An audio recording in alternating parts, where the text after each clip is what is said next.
on WHHI-TV. Well, if you're a football fan, you got a special treat this week. You get to see our ugly mugs 2 times in a week.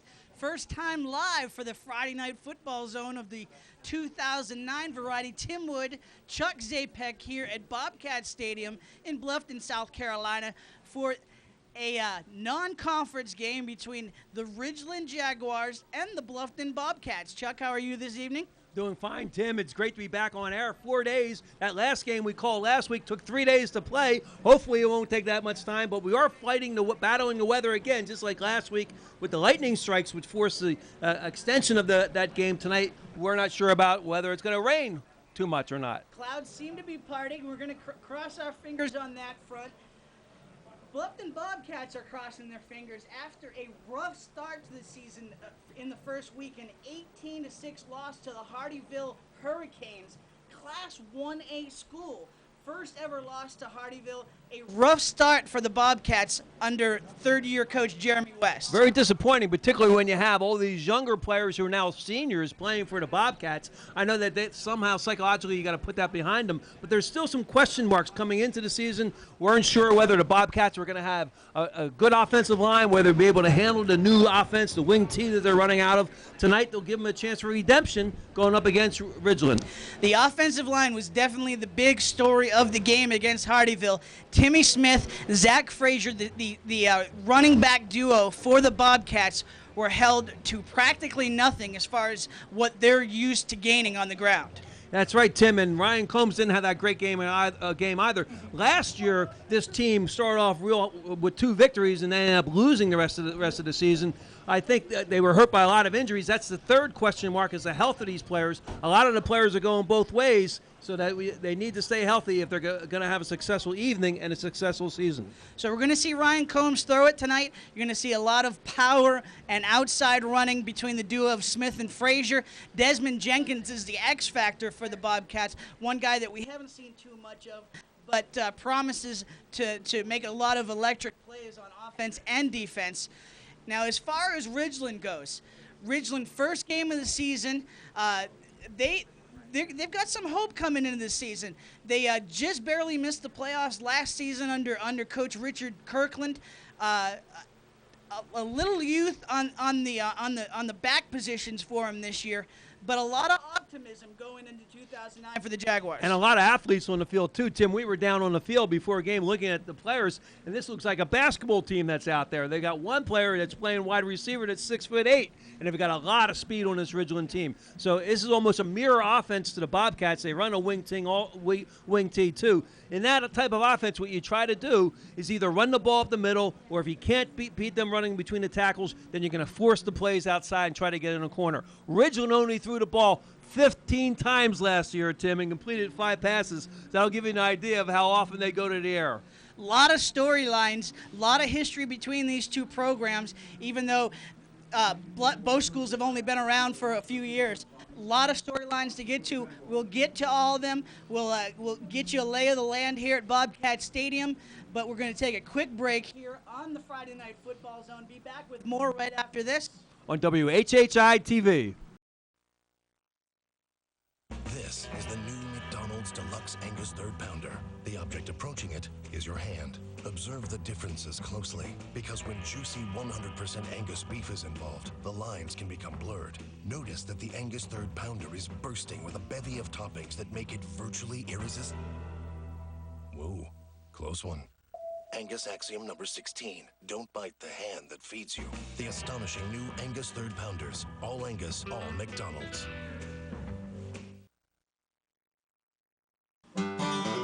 Oh, salty dog, oh, salty dog, you're sly as a fox, you salty dog.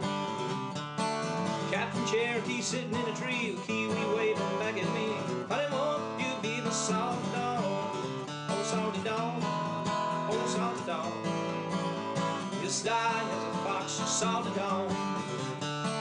Down southeast, sitting by the dog, singing a song about a salty dog. Honey, won't you be my salty dog?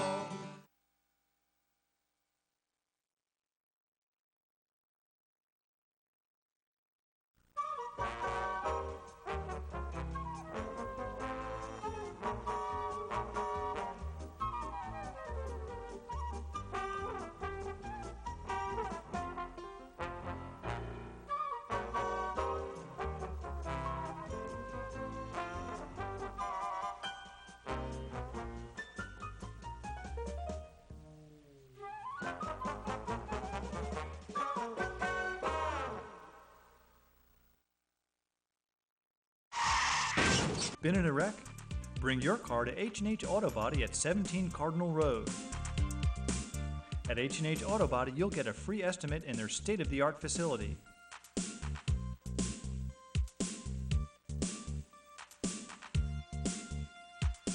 No matter the damage, the great team at H&H Auto Body will have your car looking great and back on the road in no time.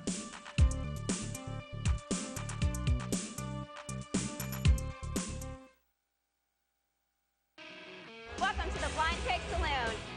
Come in and enjoy an American upscale bar with the best in dancing, live music, 2 full bars, billiards lounge, and the best bar food in Bluffton. Whether you're coming in to hang out and have a beer, or if you're ready for a night out on the town, come on in and see what the buzz is all about at the Blind Pig Saloon.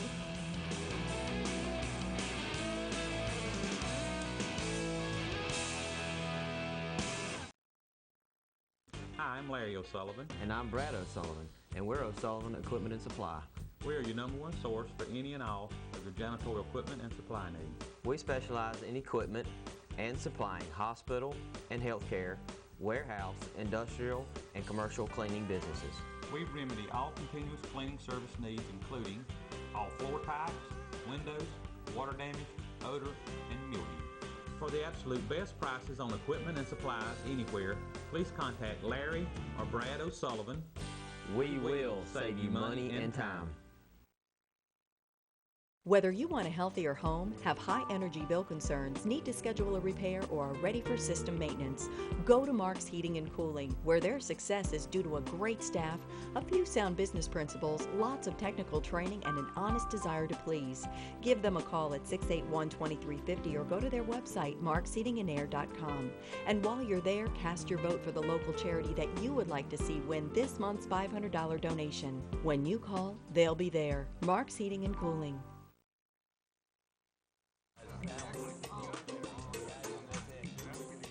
It could be this big, that big, whatever, bring it on.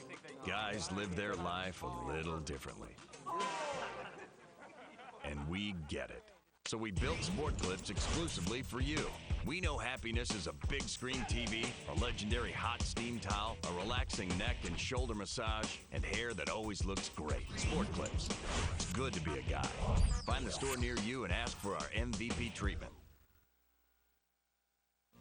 For the past 19 years, our family has been serving your family with all your packing and shipping needs. We've shipped the care packages to camp, dorm trunks to college, the party favors for the wedding, and eventually even the crib and the rocking chair. We've made color copies for your class projects, we've typeset your resume, printed your baby announcements, party invitations, graduation announcements, and wedding invitations. We have been a proud supporter of our community. From our family to yours, thanks for the opportunity to serve you through the years. Hilton Head Glidden Paint Store on New Orleans Road has been serving the island's professional and do-it-yourself painters for 25 years. Owned by Islanders David and Jeannie Harder, along with their Bluffton and Beaufort Glidden stores, they are big enough to give you competitive prices and experienced enough to save you time and money by helping you do your paint job right the first time. Whether you are a high-volume contractor or matching the color in a pillow, personal attention and service is the cornerstone of their success.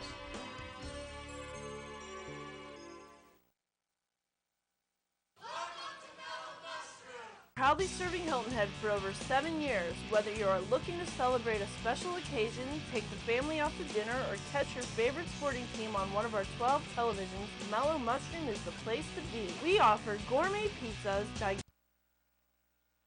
gigantic calzones, fresh hoagies, and crisp cold salads 7 days a week. Check out our full-service bar featuring over 100 different beers. So next time the mood strikes by your friends and family, Torque Athletic Club has changed the local fitness landscape forever, and along with Tan Go Tanning, we are the ultimate place to be. With 59 group fitness classes a week and over $500,000 of brand new equipment, Torque has a juice bar, free childcare, and great membership specials. And sign up for Tan Go Tanning to get state-of-the-art equipment with a wide variety of lotions and membership programs for everyone. Torque Athletic Club and Tan Go Tanning, right near Sea Turtle Cinemas in Bluffton. Back here on the Friday Night Football Zone, Tim Wood, Chuck Zapek.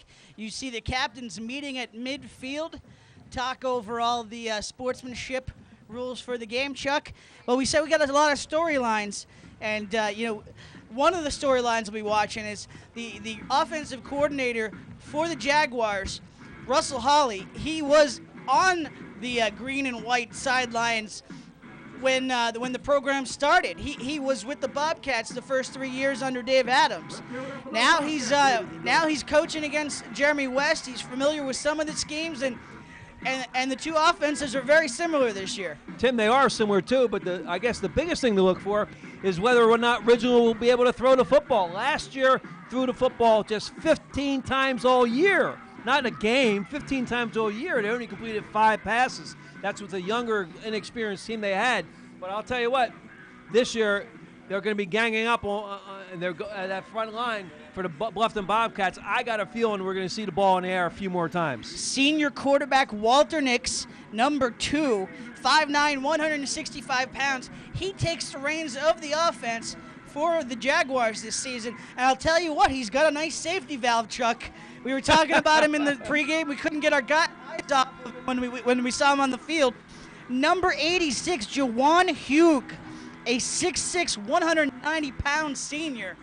I'll tell you, worst case scenario, just throw it up in the general vicinity. Well, we were speaking to Coach Kirkland.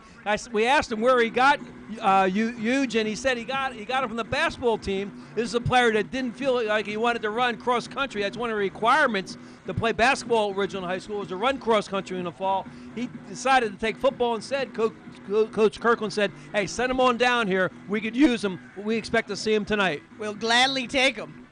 So as you see, we're getting ready for kickoff here at Bobcat Stadium. Number 3, Malik Mitchell will be the kicker for Ridgeland. Back for the Bobcats, Timmy Smith. Tim, we had an awful lot of rain here this afternoon, as everybody on the island probably knows. But that field today, when we were down there just about a half hour ago, it was in great condition. Number 3 back for the Bobcats, that's Tony Burns. He'll be he's a wide receiver for them. He'll be back on the kickoff team. Actually, excuse me, that's number 8, Desmond Jenkins. We were warned about this before the game, that these new jerseys for the Bobcats are a little hard to read, so we'll plug our way through here. There's the kickoff. Short kickoff. Out past the 30, over the 40, to the 43-yard line. So the Bobcats will have great position to start their first offensive set of the game under quarterback Ryan Combs. Well, we had a couple of changes in the offensive line. For the Bobcats, they've been playing Steve Sapanik at offensive tackle, Austin Chipman at offensive guard, Chris Tillotson, number 76, is the center, Lewis Black, the left, is the right guard, and Randy Grayson, number 52, is the right offensive tackle. One in the backfield for the Bobcats. Handoff inside, number 23, that's Zach Frazier, takes the handoff, but the Jaguars are all over him. Ball back at the 43. Zach Frazier had a tough year last year. We saw him last year. He started off real hot, ended up with over 800 yards last season, Tim. But those injuries, he couldn't get rid of that injury bugaboo, and that really held him back from going over 1,000 yards. So 2nd and 11 for the Bobcats. Combs under center, 2 in the backfield. And a handoff. No, a pitch out this time. Ball's loose, flags fly. Looks like a Bobcat got under there. Jaguars think they have it. Flag couldn't negate this, but the Bobcats keep the ball. Good eye, Tim. I'll tell you, I'm impressed. You caught that one right away. I thought maybe the Jaguars came up with it. This leads to a 3rd and long. We got a penalty down on the field, too. Looks like some kind of, it was thrown by the umpire behind the line of scrimmage. That usually means some kind of offensive infraction or holding. Flag is waved off, so a good thing that Ryan Combs followed the ball all the way through. He picks up the fumble. Going to be 3rd and long for the Bobcats, but at least they still have the ball and did not start the game with a bad boo-boo. They were fortunate. You don't want to give up that kind of field position, obviously, this early in the game. Bobcats really need to get something positive going here after that loss last week against Hardyville. Ridgeland, this is their first game of the year. They're the ones that should have the jitters, don't you think? Absolutely. A lot on the line for these Bobcats this season under head coach Jeremy West. Under center, handoff. They're going to throw. Thrown to Jenkins. Jenkins over midfield, but he's going to be about 4 yards short. So handoff to Zach Frazier. Zach Frazier throws to Desmond Jenkins. We were warned that we're going to see a lot of different looks from these Bobcats, and Jenkins was going to be in the middle of all that, and so far so good for the Bobcats. Running back option this early in the game, throwing a ball downfield. Not a bad call on a 3rd and long. What else are you going to do? Jay just came up a few yards short. That's too bad. So punt coming for the Bobcats. A good punt down to the 10-yard line. Number 5 takes it out to the 19-yard line. That's Jerry Scott, but there's a flag called on Ridgeland. The junior Alfonso Powell was downfield also helping out on that tackle. Good coverage by the Bobcats on a punt that was to the open field. Dangerous punt. So punted by the Bobcats. Penalty. You know what, We're going to Tim, see here. We may see the benefits of that 3rd down play where they just got the ball within 5 yards of a first down. All it took was this one penalty against Ridgeland to give them a first down, and I think that's exactly what we're going to get. Some kind of offsides or some kind of holding penalty. All you needed was 5 yards, or they needed 4. They got 5 with the penalty, so that turns out to be a smart play on 3rd down. Kudos to Coach West. So a first down for the Bobcats. This is best case scenario if you're a Bobcats fan. A jittery start, but the Bobcats will get second life here after the penalty. So first down at the Ridgeland 44. Combs under center. One in the backfield. Handed off to Timmy Smith, but the Jaguars are all over him. Geez, I'll tell you what, Tim, they're playing the run right here. If we look at this on the replay, you're going to see not 7, not 8, but 9 Jaguars in the tackle box. I mean, they're lying right up there, ready to stuff the run. So it's going to be a 2nd and 12. Down under 10 minutes to play here in the first quarter. 0-0 our score in the Friday Night Football Zone. Tim Wood, Chuck Zapek here live from Bobcats Stadium. Bobcats 2nd and 12 in the wing tee. Combs will go to the air. He's got a man. Wow. He's got Frazier. Frazier down to the 20. Inside the 20, so a big pass play. 23 yards. Combs to Frazier. Big first down for the Bobcats.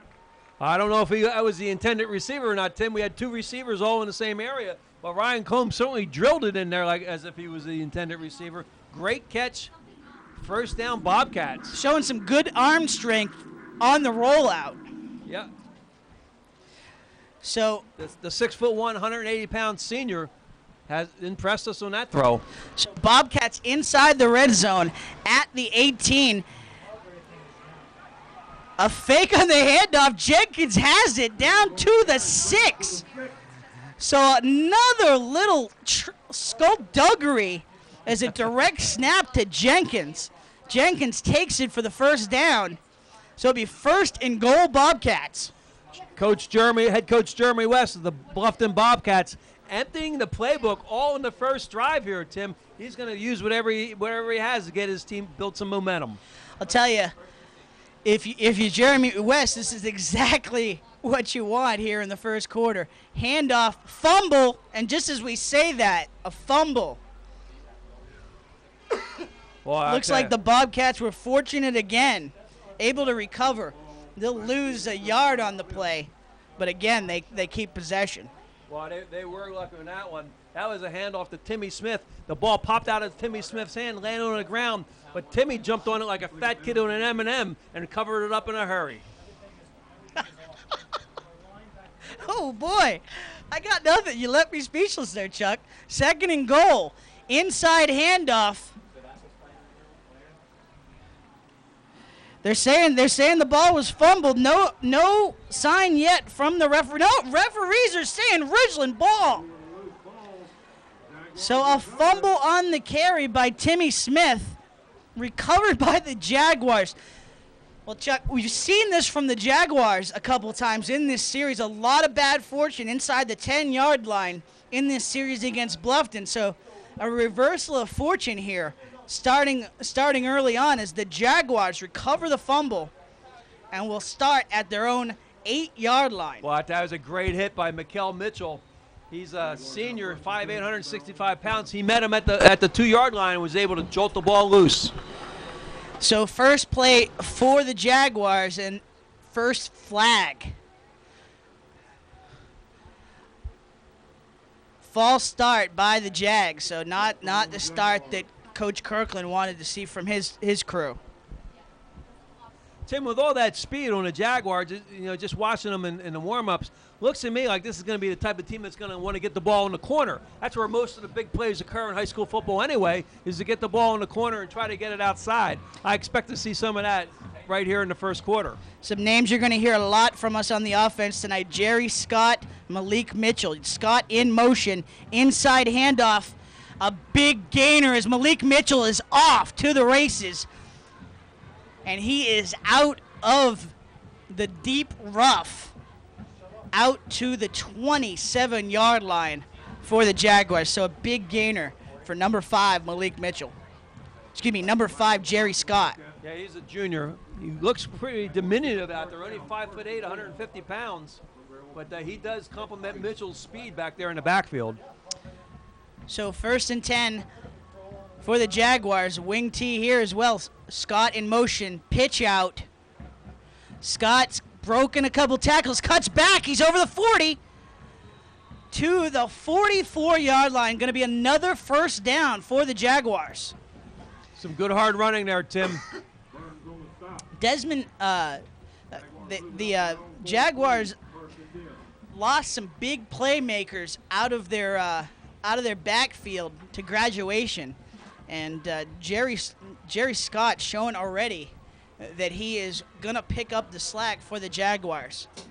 1st and 10 at the 43, man in motion. That's Scott. Handoff inside. Flag down, though, in the vicinity of another offsides. Well, Tim, we got a little shake-up in the defensive line also for the Jaguars tonight. They got a couple of new faces out there on the field that's playing. One of them in the defensive line is number 71, Philip Scott. He's a senior, and he's starting tonight's game as left defensive tackle. So 2nd and 3 for the Jaguars. 7-yard gainer for Mitchell.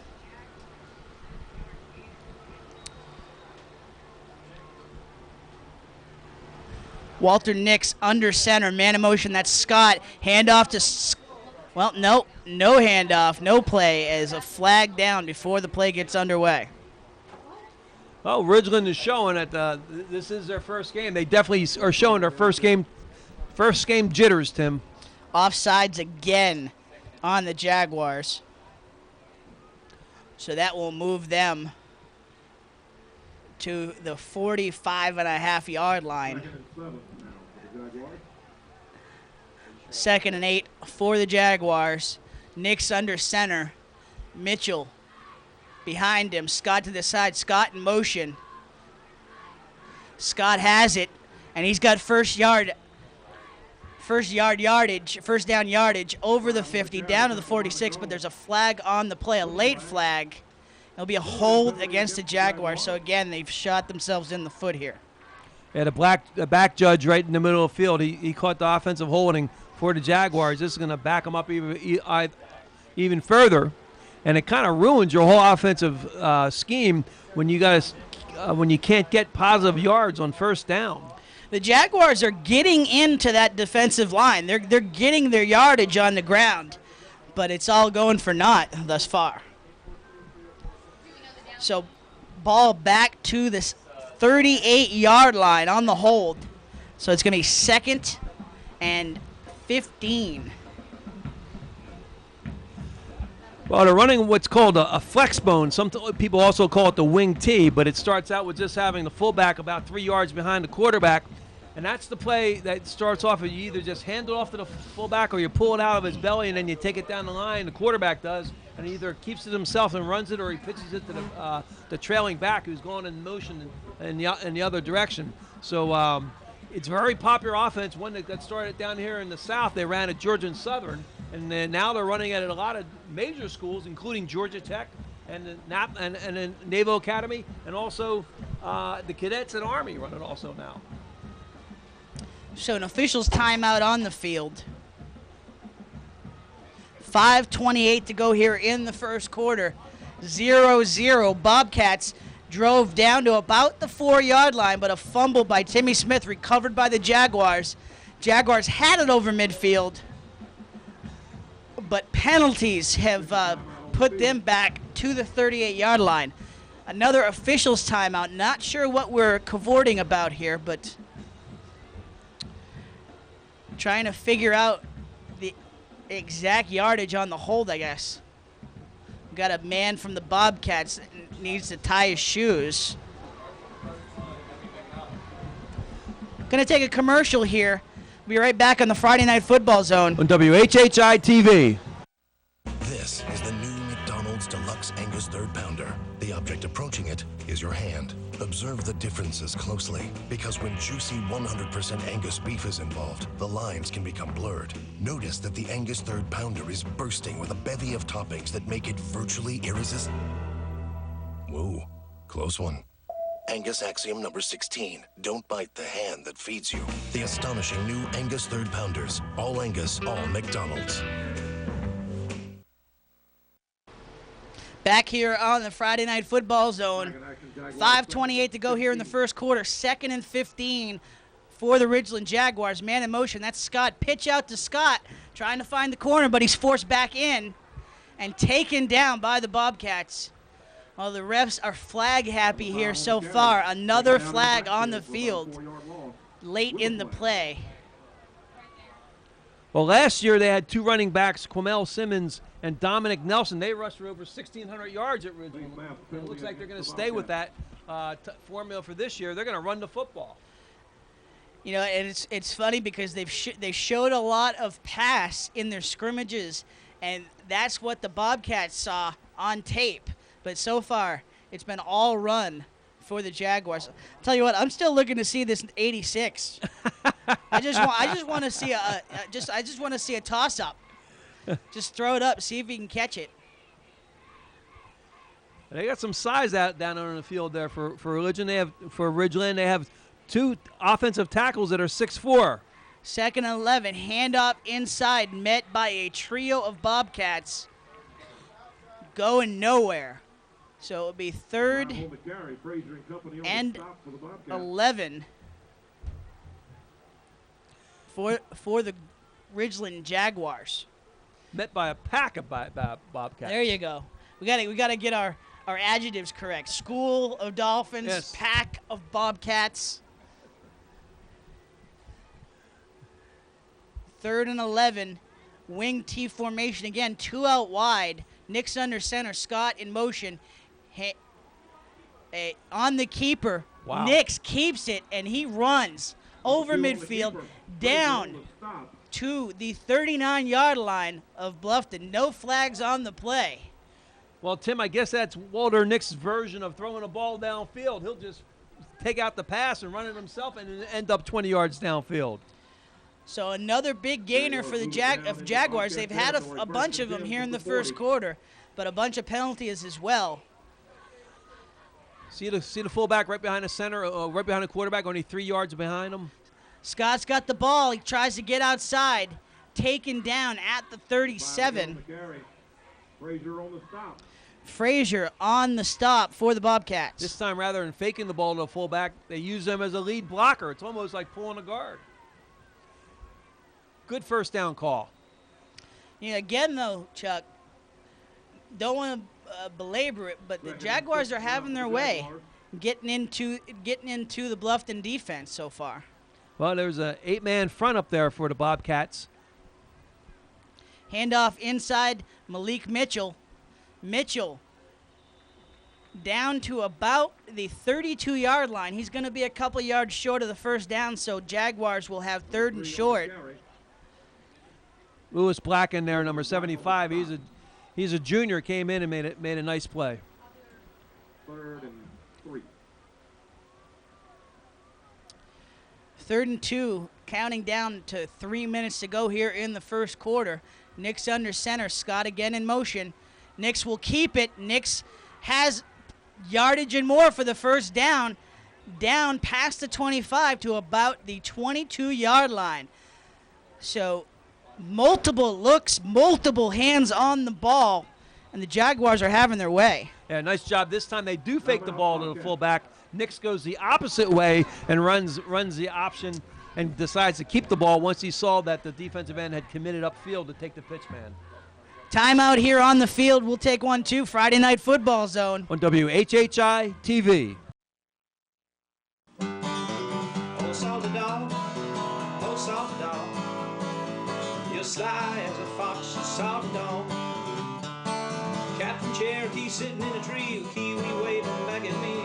Honey, won't you be the salty dog? Oh, salty dog, oh, salty dog, you're sly as a fox, you salty dog. Down the southeast, sitting by the dog, singing a song about a salty dog. Honey, won't you be my salty dog? Back here on the Friday Night Football Zone, 2:57 to go here in the first. Jaguars of Ridgeland driving 3rd and 2. Bobcats took the timeout to talk it over. We'll see if they can make the stop. Well, if the Bobcats can't stop Ridgeland, the officials certainly have, and they've stopped them again before they run the play. Looks like there's some question about the clock. Not sure what the officials are trying to achieve. While we got a second, let's send a shout out to McDonald's restaurants of Bluffton and Hilton Head. Stop by after the game and tackle one of McDonald's new thick and tasty 3rd-pound Angus burgers and world-famous fries. You'll be loving it. You think we can get them to deliver up here in the booth, Tim? That sounded pretty good to me. That sounds like a plan, sir. I like that a lot. Maybe we ought to phone in an order. I know Tess, one of our producers here, was looking for some food earlier tonight. Got to be liking that 3rd-pound Angus burger. That's some tasty stuff right there. So,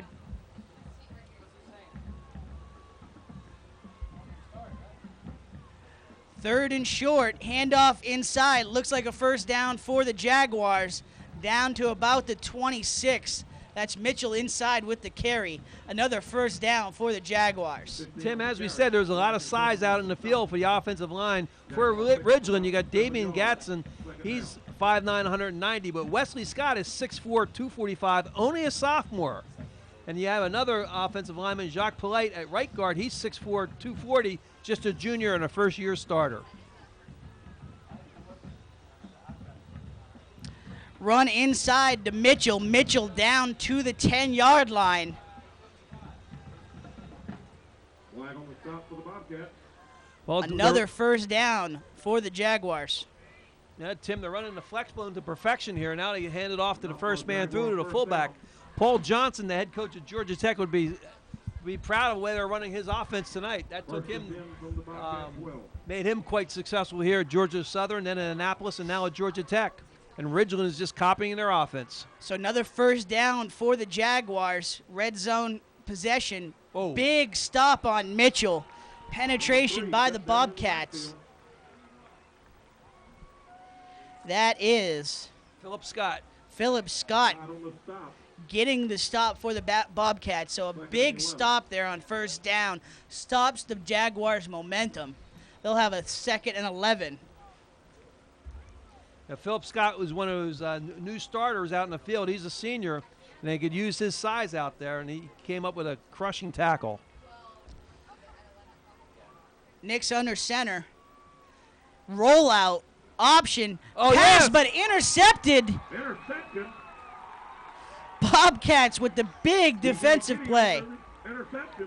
B.J. Kitty with the interception. So we've seen two big defensive answers, first by the Jaguars, now by the Bobcats. Now we can see why they only threw the ball 15 times last year, Tim. Their first attempt at the pass.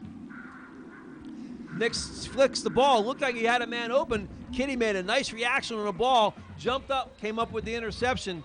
Wow. Kitty was the man in the middle there. Not quite sure if Nick saw that. Number 1, he's only a junior, 6 feet 2, 180 pounds. He put some air underneath his feet there to make that interception. Good play by BJ. Quick update while they fix the on-field issues. Battery Creek jumps up top at Battery Creek. West Ashley up quick, 7-0 on Battery Creek. 6:55 to go in the first quarter. In Beaufort, Alex Simmons goes 68 yards for a touchdown. Beaufort up 7-0 with 3:40 to go in the first on Hilton Head. So we saw a great game between Hilton Head and Beaufort last year, Chuck. Oh, that was a beauty. Right down to the very last play. They're renewing that rivalry. Pitch out wide to Desmond Jenkins, but stopped cold by the Jaguars. Big loss on the play. Yeah, nice play by number 44. He read the reach block by the offensive tackle, wasn't fooled by it, and it was by reading the reach block, the offensive tackle took one step out to his right. He stepped with him and ran right into the ball carrier. Great play. That's senior linebacker Isaac Scott on the stop. So 2nd and 16 as time ticks away to end the first quarter. Bobcats deep in their own zone, but happy at this point to have the ball back. Hand off to Timmy Smith. Smith tries for the corner. Taken down. We'll see if he got some yardage. Flag down on the play. 3 on the stop for 2 flags. As you see here, Smith eluded one tackler, got to the outside on the play. We'll see where the flag is here. Looks like they may get the Bobcats. Well, if they thought 2nd and 15 was a bad situation, how about 2nd and 18? Not so good. Backed up right to the goal line almost.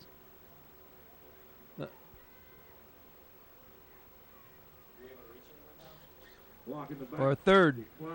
But they declined it, so it goes to third down rather than take the penalty, because they only would have been a 3-yard difference. They took the down.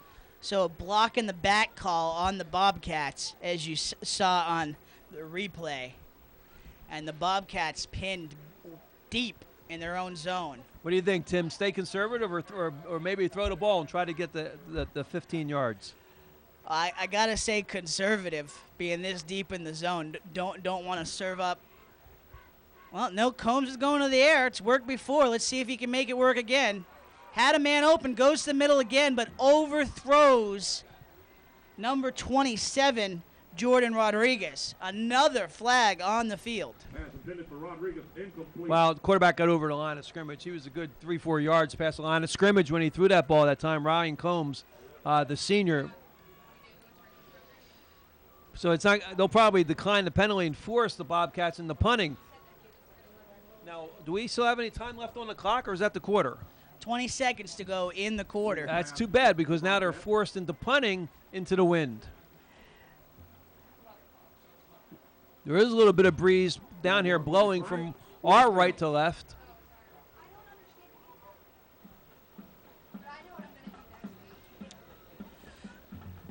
So Jordan Rodriguez back to punt. Looks like Ridgeland has a return on. He'll punt from the end zone. Gets in on a skip. Picks it up nice. Gets a good punt off. All things considered there, Chuck. A good play by Jordan Rodriguez to pick that ball up on the run. Gets it out to about the 28-yard line. So Jaguars will have excellent field position with 5.8 seconds to go here in the first quarter. Jaguars step to the line. Talk about a short field. This is like a matchbox, Tim. 28 yards to the goal line. Nix hands off to Jerry Scott. Scott gets down to the 21-yard line. Number 5 on the carry. Is that in the first quarter of play? That's the end of the first quarter. No score here at Bobcat Stadium. We'll be right back on the Friday Night Football Zone on WHHI-TV.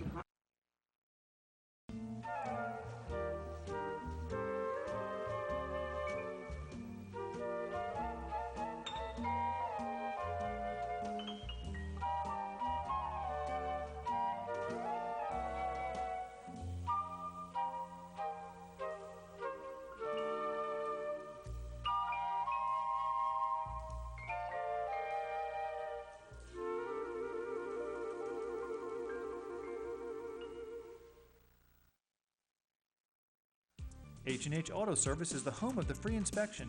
H&H has been voted #1 on Hilton Head Island and Small Business of the Year. H&H provides quality service for alignments, preventative and routine maintenance, and much more. Looking for an affordable car? H&H Auto is your full-service dealer. All pre-owned cars are certified and come with a warranty.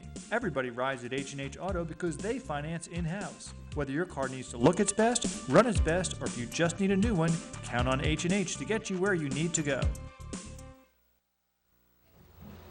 Back here on the Friday Night Football Zone, Tim Wood, Chuck Zapek.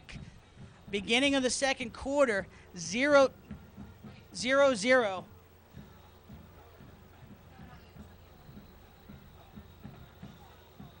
Looks like some kind of Play procedure called penalty. off. You know, Tim, one of the things I was surprised with in the first quarter is just how good a condition the field is. We should give a shout out to the groundskeeper here at Bobcat Stadium here in Bluffton. I didn't see one player slipped with all the rain we had this afternoon. Did you? Not at all. This field has great drainage, and you can definitely see the results of that. Bobcats are going to be called for that. Jaguars get some yardage down to the 17-yard line, so Jaguars even better field position to start this drive. That'll be enough for a Jaguar first down. Quick update. Hilton Head ties it up at Beaufort. 29-yard pass from Jeff Homad to Victor Frazier. 7-7, 2:01 to go in the first. Well, here at Bobcat Stadium, Jaguars are driving. Nix under center, Scott in motion. Nix keeps it, cuts inside, down past the 10, flag down on the play again. So the officials trying to set a message here. We're not letting anything by. That black judge there, he's had his flag hand in his pocket all night long, catching the players holding. Looks like we're going to get another call.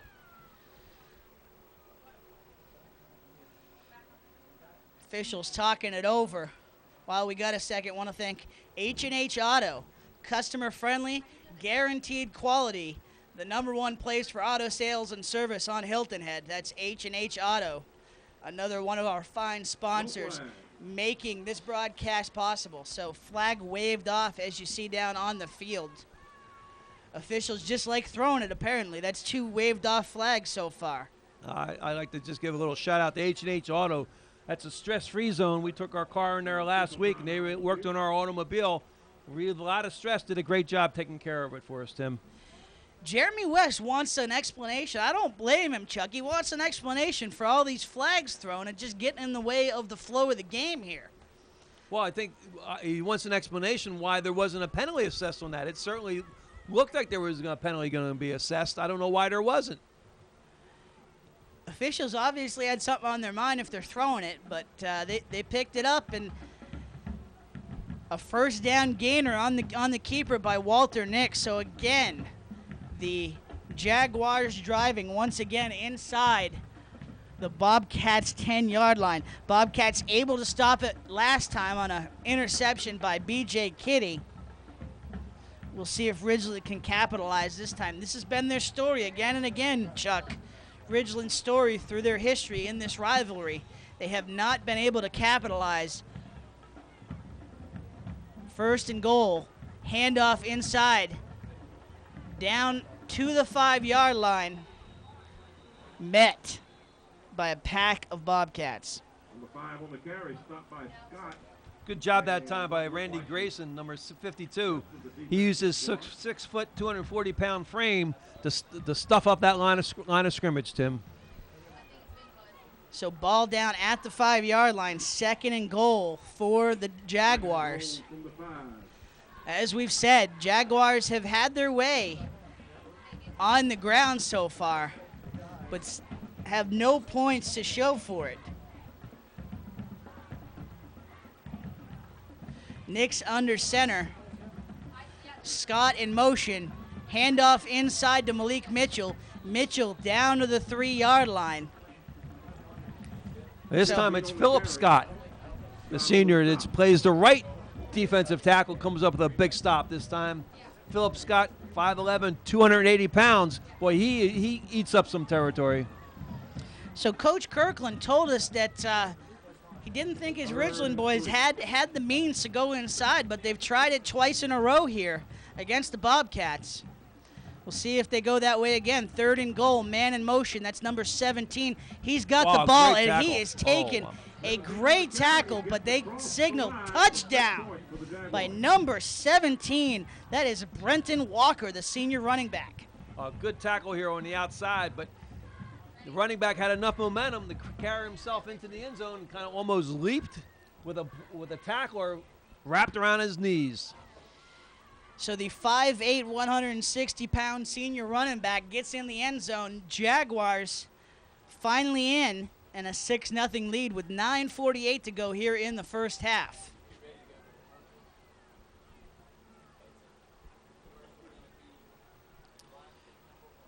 Here comes the extra point try. High snap. They're going to try to run it in. A little dipsy-do. Jerry Scott tries it. No good. Yeah, that was a plan. That was a planned trick play, Tim. But we'll be back right after this 6-0 Ridgeland here on the Friday Night Football Zone. On WHHI-TV. Welcome to the Blind Pig Saloon. Come in and enjoy an upscale American bar featuring the best in local and regional live music, dancing, 2 full bars, billiards lounge, and the best bar food in Bluffton. So whether you're coming in to hang out and have a beer, or you're ready for a night out on the town, come in and see what all the buzz is about at the Blind Pig Saloon.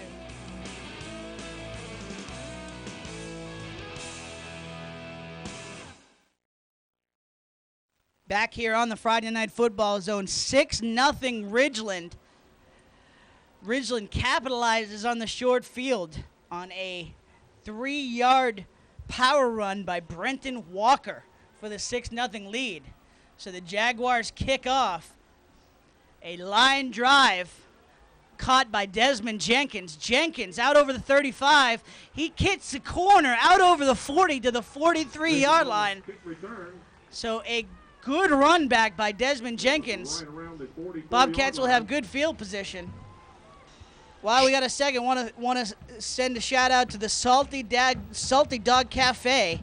Get your Salty Dog T-shirt at the Salty Dog T-shirt Factory, located at South Beach Marina or on Arrow Road. Also available anytime at www.saltydog.com. Salty Dog Cafe T-shirts will suit you to a T. You know, Tim, the other night you commented about my shirt. I'm going to go to the Salty Dog, I think, this week and get one at the factory. I'll bring one for you here on air. Absolutely. Support the sponsors. So Bobcats started. Keeper by Desmond Jenkins. We heard from Coach West that this was part of the package. Jenkins would sub in at quarterback from time to time to just give them another look. And that time it works for 4 yards. We played offense last year also. And we filled in for Ryan Combs, who got injured after the second game of the year and didn't get to play much. So he's had some experience at that position already. So Jenkins under center again. He'll hand it off.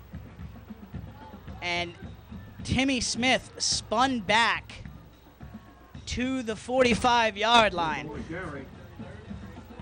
So the Bobcats go backwards on that play. It'll be about a 3rd and 7 here as they try to cross midfield. They're sending in the plays from the sideline. This time Alfonso Powell brings in the play from Coach West. So the Bobcats with the changeup here. Ryan Combs on the sideline for the moment. Jenkins under center, 2 in the backfield. Jenkins on the option. He tries to get the outside, and it's not happening as he is taken down at the 46-yard line, but a late flag on the play. Yeah, this is just a dive bet with a belly option coming outside. This time Jenkins uses all his speed that he can to get around the corner. That's a tough corner to turn, though. Nice tackle by Ridgeland. Especially with this, as nice as the field is, it's still got to be a little dicey. Yeah. So the officials conferring on the flag. Tim, these are the most flags I've ever seen thrown. Not a very impressive start for the officials. Well, you can't blame the officials. The players could be the ones if this committing the infractions. I'm just it saying. might be rightfully so. Let's not go out and blame the officials. Well, I'm just saying, if this is another picked up flag, because they don't seem sure on what they're calling.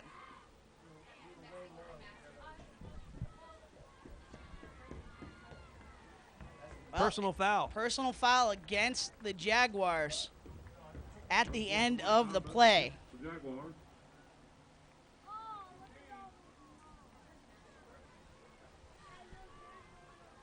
Well, apparently Coach West was not happy on the third down incompletion.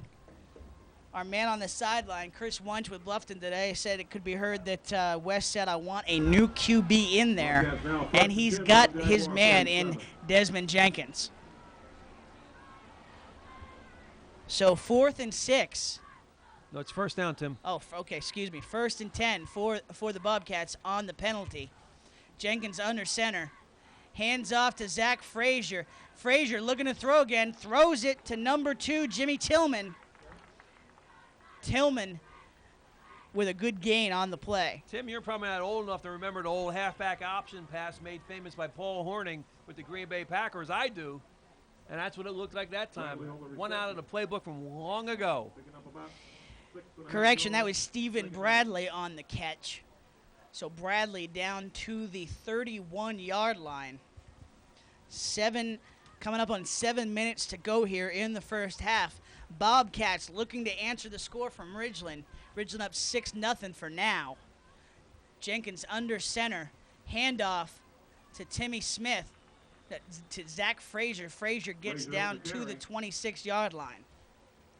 You know, Tim, if they make a first down here, it's third down coming up. A lot goes back to that first down play. First down is the most important play in high school football. If you can get more than 4 yards on first down, it just makes a much more makeable situation on third and fourth downs. Official timeout on the field. 6:41 here to go in the half. Looking for a measurement on that play. Looks like the Bobcats will be short. Well, first down Bobcats. I've been wrong before. I'll be wrong again. First down Bobcats. So hey, Tim, another first down. While we have a moment here, maybe you can tell us a little bit about what you're doing at the Blind Pig, one of our sponsors. We'll get to that. We'll get to that. Little funny man action going on in September over at the Blind Pig. 1st and 10 for the Bobcats. Quarterback keeper Jenkins down to the 25 to the, let's see where the mark is, about the 23 and a half. So a good gain on first down. Tim, that offensive line has a little different posture here with Jenkins in at quarterback. They're just firing off the ball. One thing that offensive linemen love to do is run block. They don't like to pass block because that's where you have to take a little bit of a beating. But run blocking is their favorite thing to do. 2nd and 6 pitch out from Jenkins. Down inside the 10. Jenkins to Bradley pitch. That's all the way down to the 10. Nice read here by Jenkins. He's able to take the hit, and he comes down the line. Defensive end lays him out, but he's able to get the pitch and a great run after the toss. Another big gainer from Stephen Bradley as the Bobcats are down to the 10-yard line. We'll see if they can get in after the break here on the Friday Night Football Zone. On WHHI-TV. Hi, I'm Larry O'Sullivan. And I'm Brad O'Sullivan, and we're O'Sullivan Equipment and Supply. We are your #1 source for any and all of your janitorial equipment and supply needs. We specialize in equipment and supplying hospital and healthcare, warehouse, industrial, and commercial cleaning businesses. We remedy all continuous cleaning service needs, including all floor types, windows, water damage, odor, and mildew. For the absolute best prices on equipment and supplies anywhere, please contact Larry or Brad O'Sullivan. We will save you money and time. Back here on the Friday Night Football Zone, 5:58 to go here in the half. Bobcats want to talk it over as they're down to the 10-yard line. Tim, while we have a moment here, why don't you tell us a little bit of your association with the Blind Pig coming up in September? Well, they are one of our sponsors, and they will have a comedy night at the Blind Pig on Thursday nights, starting on September 17th, and I will be the MC of the Comedy Zone night at the Blind Pig. MC of a comedy act. Now, I know you're multi-talented. You've been a general manager of a baseball team. You've done radio. You've done television. And now you're going to be doing comedy. Wow. I did a little stand-up in college, and they're going to give me a shot. I'll be a little rusty to start, but I do some humor in the pages of Bluffton today. We'll see if we can make that fly on stage at the Blind Pig. Wow. Boy, will you be as controversial as you are at the Bluffton today? I've been reading your blogs. You'll have to come to the show, Chuck. 7 and 9:30. Wow. We could have the new Jon Stewart right here with us on Hilton Head. We shall see. Hopefully I don't freeze up on stage. Hey, while we got a second, I want to thank another one of our great sponsors, Palmetto Exterminators and Palmetto Mosquito Control. Family owned and operated, protecting people's health, their property, and the environment for over 40 years. That's Palmetto Exterminators and Palmetto Mosquito Control. Another one of our fine sponsors, making the Friday Night Football Zone available to you, our fine viewer. So, a little reset of the action, 5:58 to go here, 6-0 Ridgeland. A run by Stephen Bradley gets it down to the 10-yard line. That's where the Bobcats stand. 10 yards from tying this up. Driving under new quarterback Desmond Jenkins. So a pitch out, fumble on the pitch out, still loose. Jenkins falls on it at the 26-yard line. So a big loss, about a 16-yard loss on the mix-up for the Bobcats. Well, now we're going to see whether or not Desmond Jenkins can throw the football with second and I don't know. It looks like a bus transfer to get to the end zone here, Tim. I think they're going to have to come up with something that's going to have to put the ball through the air. Bob, update on Battery Creek. West Ashley, the 4A team, having their way with Battery Creek. 21-0 with 7:41 to go in the half. So 5:10 to go here. 2nd and 26 after the big loss. We'll see how the Bobcats respond. 2 in the backfield. Jenkins rolls out, looking to the air. He'll keep it. Has a big hole. Plenty of yardage. Gets back to the 10-yard line. So at the very least, Jenkins redeems himself on this play. Wow, that looks like right out of Walter Nix's page book from Ridgeland. This time Jenkins rolls out. Looks like he's going to throw the ball, but he sees a big opening. Smart play that time. Real conservative. Turns his shoulders upfield. Uses all his speed to get within a makeable touchdown on 3rd or 4th down. So a 17-yard gain on the QB keeper from the speedy Jenkins has the Bobcats back in comfortable zone here. 2 out wide for the Bobcats. Jenkins on the option, keeps it, goes inside, wow, into the end zone. Touchdown, Bobcats. So Desmond Jenkins on the keeper and the touchdown. Look at this run by Desmond Jenkins. He goes right through 2 tacklers at the end zone. He's not only is he speedy, he's got some power, Tim, to get in there. So 6-6 here. Bobcats respond to the Ridgeland score with a score of their own as change-up quarterback Desmond Jenkins leads the Bobcats right down the field. So Jordan Rodriguez will try the extra point. It's up, it's high, and it's good. So Bobcats with their first lead of the night, 7-6. They're ahead with 4:12 to go in the half. We'll take a break here on the Friday Night Football Zone on WHHI-TV. Whether you want a healthier home, have high-energy bill concerns, need to schedule a repair, or are ready for system maintenance, go to Mark's Heating and Cooling, where their success is due to a great staff, a few sound business principles, lots of technical training, and an honest desire to please. Give them a call at 681-2350 or go to their website, marksheatingandair.com. And while you're there, cast your vote for the local charity that you would like to see win this month's $500 donation. When you call, they'll be there. Mark's Heating and Cooling. Back here on the Friday Night Football Zone, WHHI-TV. Glad to have you along the way for our first live broadcast of the 2009 season. Bobcats ahead. The home team, Bluffton, ahead 7-6 here. 4:12 to go in the half. Kickoff, a line drive taken at the 10. Oh, wow, what a tackle. And what a play. Great open field tackle on Emmanuel White. Great tackle by the Bobcats. Will pin the Jaguars deep in their own zone at the 15-yard line. So they'll have a big field to work with after the Bobcats drive. That was number 15, Taylor McDonald, 5'8", 160-pound junior, ran down on the right side of the field after the returner fumbled the football. Taylor jumped right on top of him and was able to pin him down inside the 20. Boy, your special teams coaches really get happy when you're able to force the offense from starting inside their 20. This is where bad things can happen to teams. Man in motion, that's Jerry Scott. Scott tries for the outside. Another flag down on the play. Could be a hold on the Jaguars.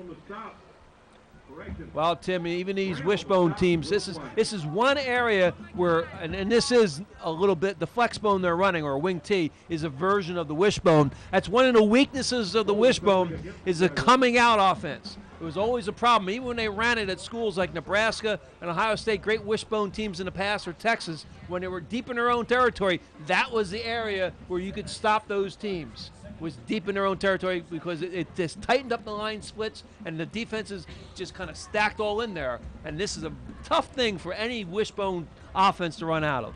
You saw in the replay, number 3, Malik Mitchell, got called for the hold, so that will back the Jaguars up even deeper in their own zone. We're still waiting for the officials to mark off the yardage here.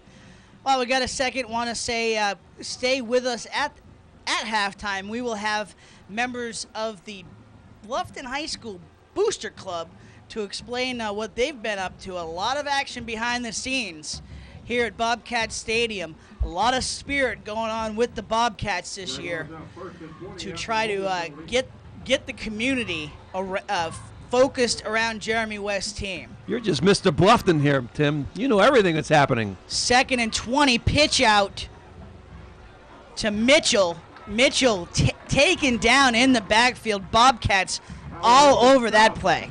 Tim, just like I mentioned just a minute ago, the line splits get tighter.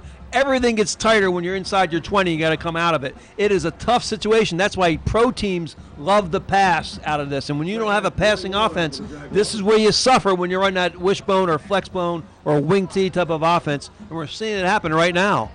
So a 3rd and long for the Jaguars. We've seen Walter Nix pass before, and it didn't go so well. We'll see if he goes to the air here. Man in motion. That's Scott. Inside handoff to Mitchell. Mitchell, a great open field tackle by the Bobcats. Going to leave the Jaguars with a long 4th down. No, they have 3rd down on the field there, Tim. You see on the replay, hole opens up, good speed getting upfield, but they just great tackle.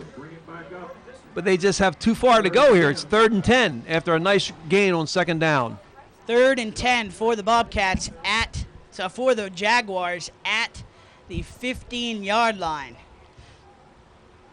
About 2.5 minutes to go here in the first half. Walter Nix under center. 1 man behind him, 2 out wide. Nix looking to pass, dumps it off. Play. Screen play, but nobody there. And a flag late on the play. Oh, What's that look like, Chuck? It doesn't look good. That might be a helmet. The helmet hit on the quarterback. That's a shame. Number 4, Alonzo Powell came in there. No, the players are clapping. Maybe it's not against Bluffton, but a great job by Powell. Powell lined up and came in blitzing and put the hit on Nix. So it will go against the Jaguars. Jaguars moving in the wrong direction here with 2:17 to go here in the first half. Okay, that was intentional grounding. Quarterback got rid of the ball there at the last minute. Okay. I thought it was a helmet-to-helmet hit by Powell. Great call for the Bobcats that time. They brought that offside middle linebacker through on a blitz, and they tried to run a little bit of a misdirection play, which led him right into the path of the quarterback. So it's going to be a punt for the Jaguars. Bobcats are going to have a chance at excellent field position. Boy, what a turn of events here, Tim. It wasn't looking very good for the Bobcats at all. Sloppy first quarter offense, but ever since with the insertion of Jenkins in the quarterback, things have turned around. Now they're going to get the ball back, or they should after this fourth down punt, in pretty good field position. They're going to be punting into a slight wind. As we mentioned earlier, the wind is blowing from our right to left. 4th and 10, punt formation for the Jaguars. One man back at about the 38-yard line for the Bobcats.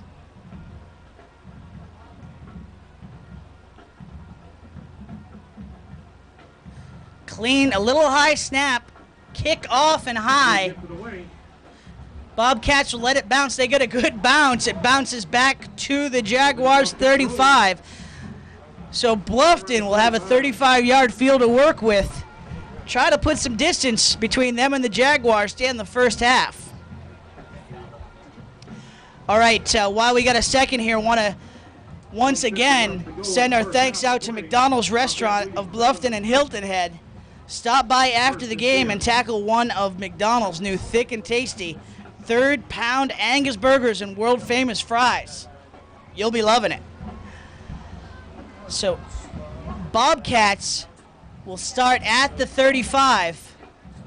Desmond Jenkins still in there at quarterback. Wing T formation. Bradley in motion. Handoff inside to Frazier. Frazier down at the 35. Well, they're running everything they have in the playbook here. Rarely do you see that play where it's an inside handoff to the wing back who comes inside and they run a trap play. That one you don't usually see in the fourth quarter. Bobcats do not look in a hurry here with just over a minute to go here in the first half.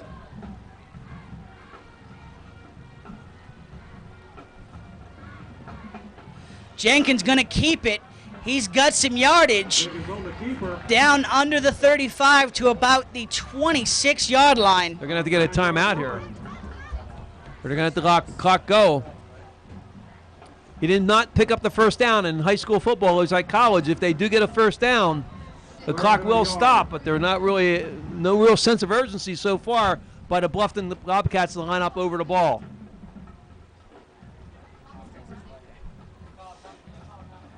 Clock ticking down, under 20 seconds to go here. Jenkins up to the line, one in the backfield. And a handoff inside. Well, we'll see. Got a timeout on the field by Bluffton with 11.8 seconds to go. We'll take a commercial here on the Friday Night Football Zone. On WHHI-TV.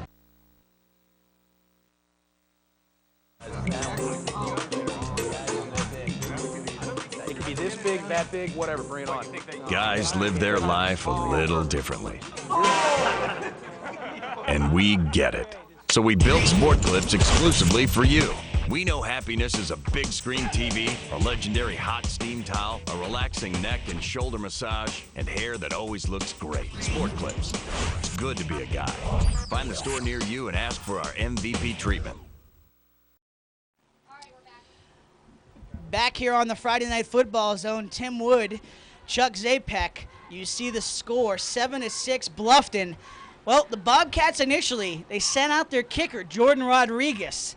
An update from Bluffton today's Chris Wunsch. He tells us that West has been talking up Rodriguez through the preseason here. We already know he's got a big leg. He holds the school record, a 45-yard kick 2 years ago. And he will line up here for what looks to be about 41, Chuck? Oh, no, it's going to be 44, just 44. Short of 45. Just short of 45. They might give him 45. The snap off. It might be off offense or offsides. Flag on the play. Offsides, first down.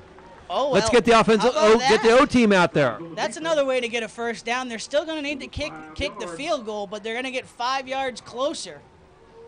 with 4.2 seconds to go here in the half, trying to extend the lead to 4 points. So Rodriguez will line up with Combs holding. Rodriguez will line up for a 39-yard field goal. Low snap, Combs gets it down. Wow. Kick is up high enough. He killed it, but it is wide left to end the half.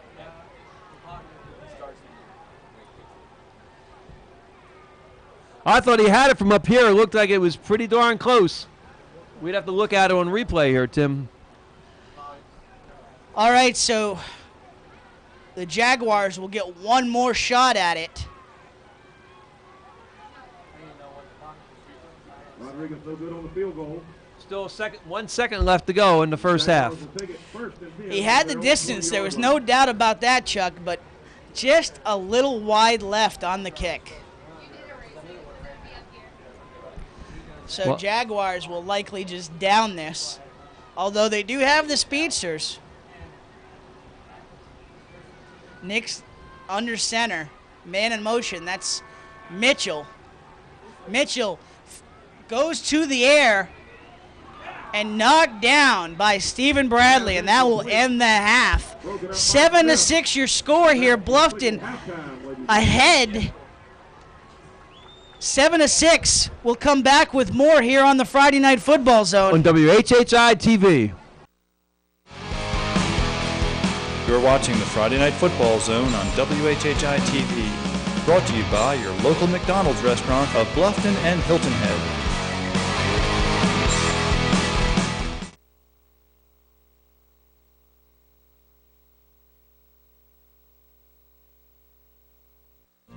For the past 19 years, our family has been serving your family with all your packing and shipping needs.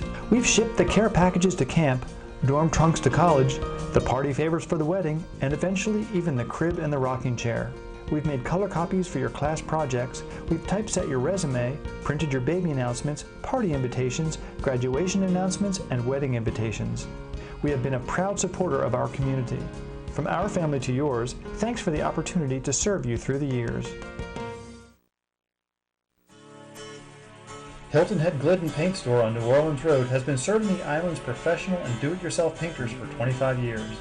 Owned by Islanders David and Jeannie Harder, along with their Bluffton and Beaufort Glidden stores, they are big enough to give you competitive prices and experienced enough to save you time and money by helping you do your paint job right the first time. Whether you are a high-volume contractor or matching the color in a pillow, personal attention and service is the cornerstone of their success.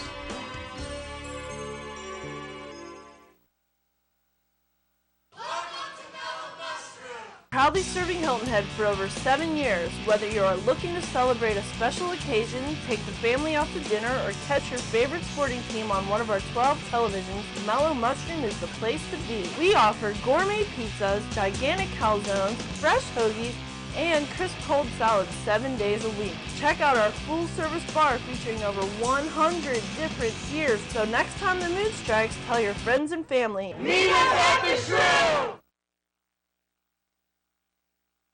Hi, I'm Larry O'Sullivan. And I'm Brad O'Sullivan, and we're O'Sullivan Equipment and Supply.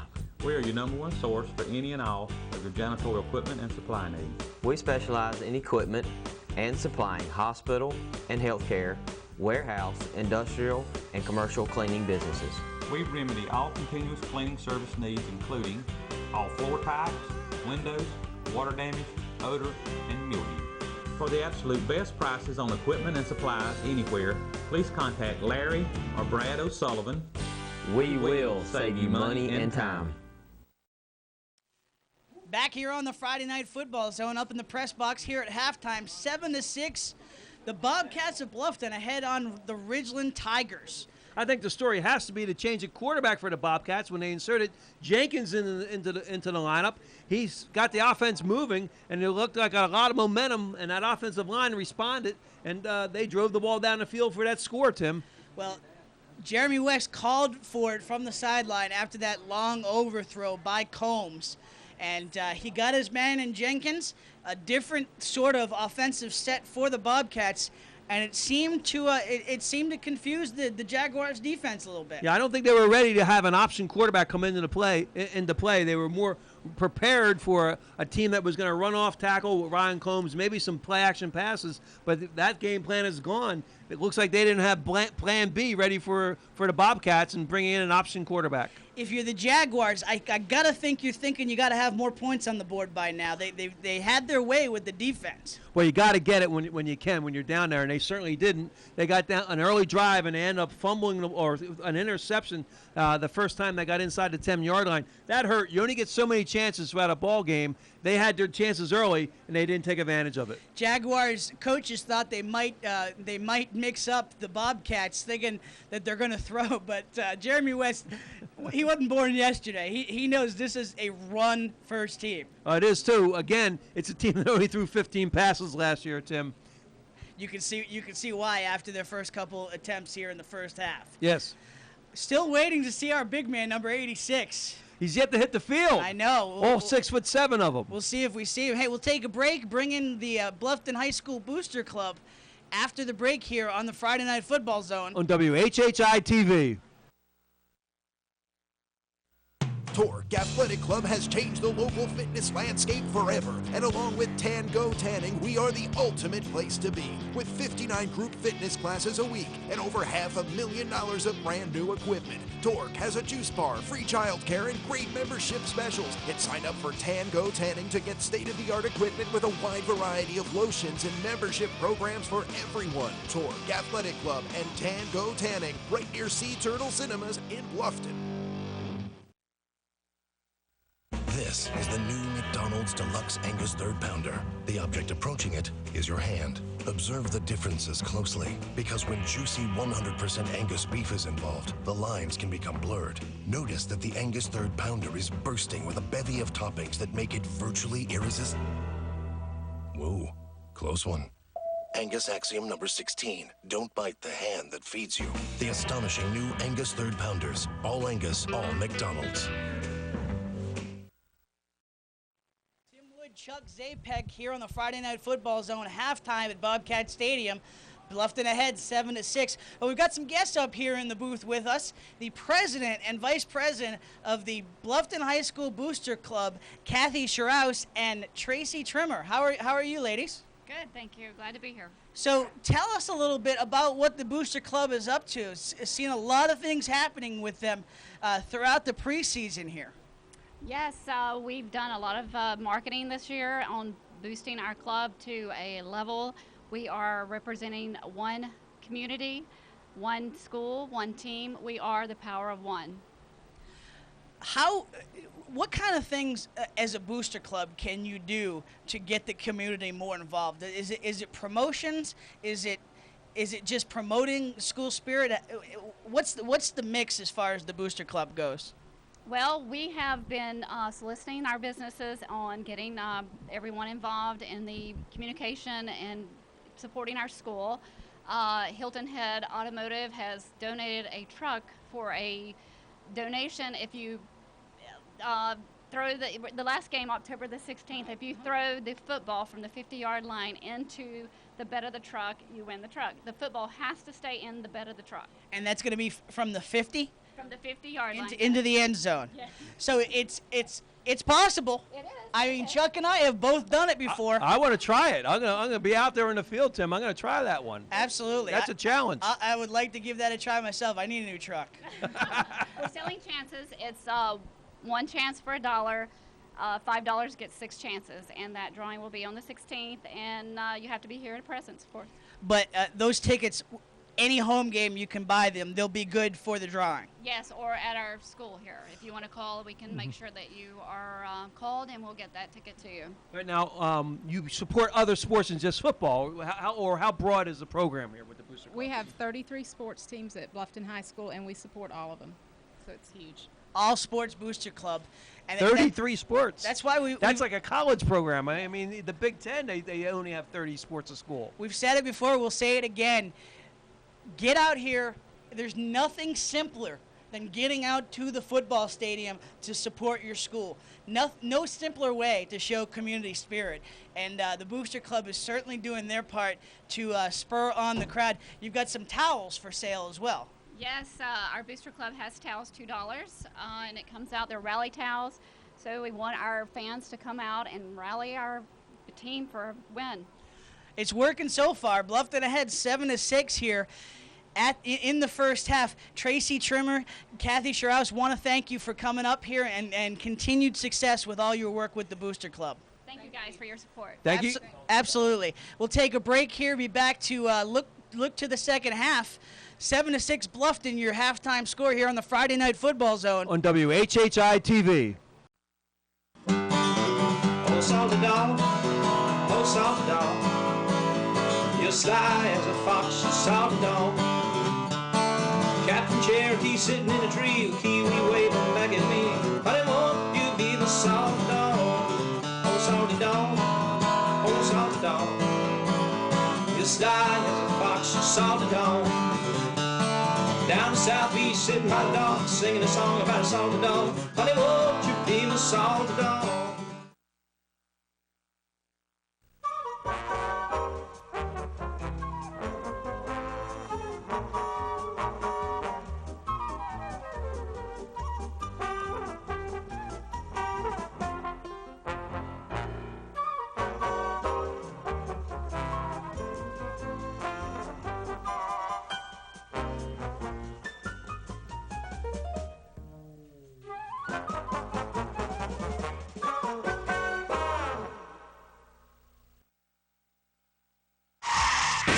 Been in a wreck? Bring your car to H&H Auto Body at 17 Cardinal Road. At H&H Auto Body, you'll get a free estimate in their state-of-the-art facility.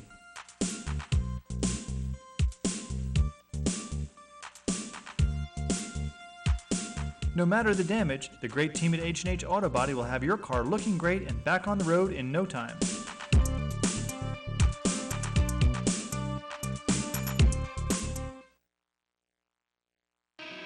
Welcome to the Blind Pig Saloon.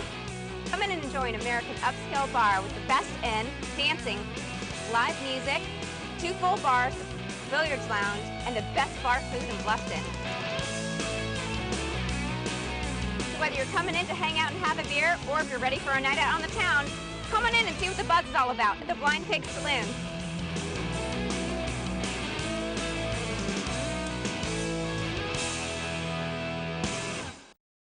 Back here on the Friday Night Football Zone, Tim Wood, Chuck Zapek here at Bobcat Stadium. Bluffton 7, Ridgeland 6 at the half.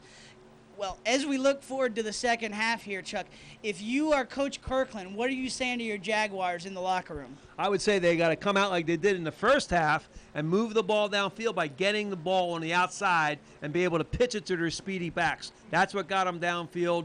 Unfortunately, they had that turnover. Otherwise, they would have had at least 2 scores. Bluffton, if you're Bluffton, they were moving the ball. They themselves got inside the 5-yard line. A fumble stopped that drive.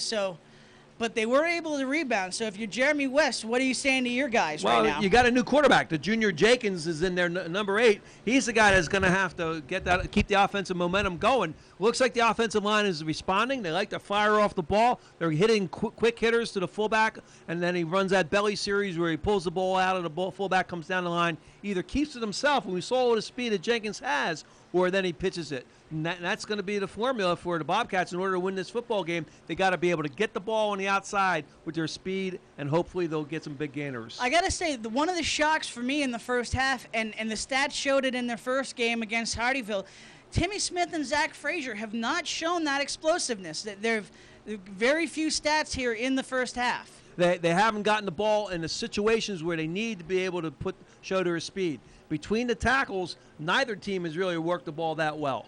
So it's for the Bobcats, is it all about just getting outside, clean handoffs, and letting them get explosive? Well, I think you got a quarterback that's gaining more and more confidence every snap. So you got to have it's a number of times at the wheel, and the number of quality times at the wheel, and he's getting some quality time, obviously, in the second quarter, running with the first team offense. We saw that on that 2nd and 26. Desmond Jenkins has some wheels. Oh, he does. And he has some strength, too. He got into the goal line and was able to break a tackle. All right, so our teams are back on the field for warm-ups. We'll take a break and look ahead a little bit more, recap a little bit around the region. We'll be right back on the Friday Night Football Zone on WHHI-TV. Whether you want a healthier home, have high energy bill concerns, need to schedule a repair, or are ready for system maintenance, go to Mark's Heating and Cooling, where their success is due to a great staff, a few sound business principles, lots of technical training, and an honest desire to please. Give them a call at 681-2350 or go to their website, marksheatingandair.com.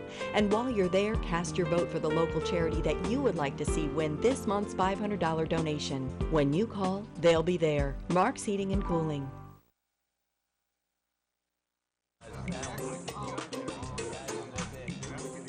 It could be this big, that big, whatever, bring it on.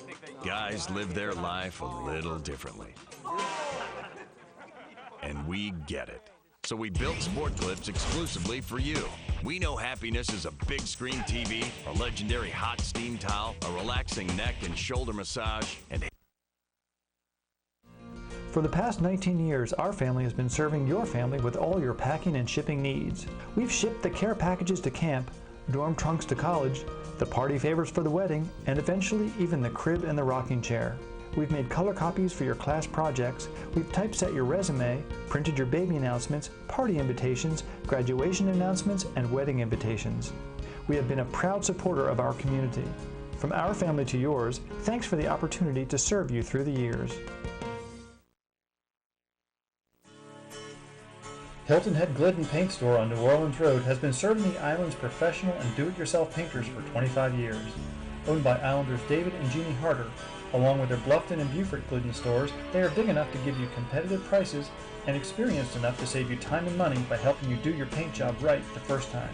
Whether you are a high-volume contractor or matching the color in a pillow, personal attention and service is the cornerstone of their success.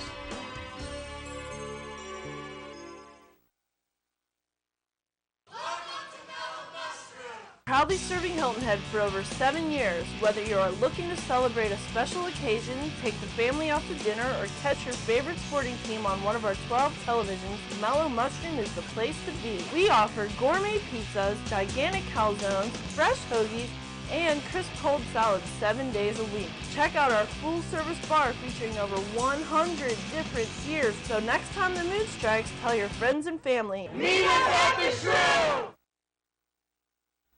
Torque Athletic Club has changed the local fitness landscape forever, and along with Tan Go Tanning, we are the ultimate place to be. With 59 group fitness classes a week and over $500,000 of brand new equipment, Torque has a juice bar, free childcare, and great membership specials. And sign up for Tan Go Tanning to get state-of-the-art equipment with a wide variety of lotions and membership programs for everyone. Torque Athletic Club and Tan Go Tanning, right near Sea Turtle Cinemas in Bluffton.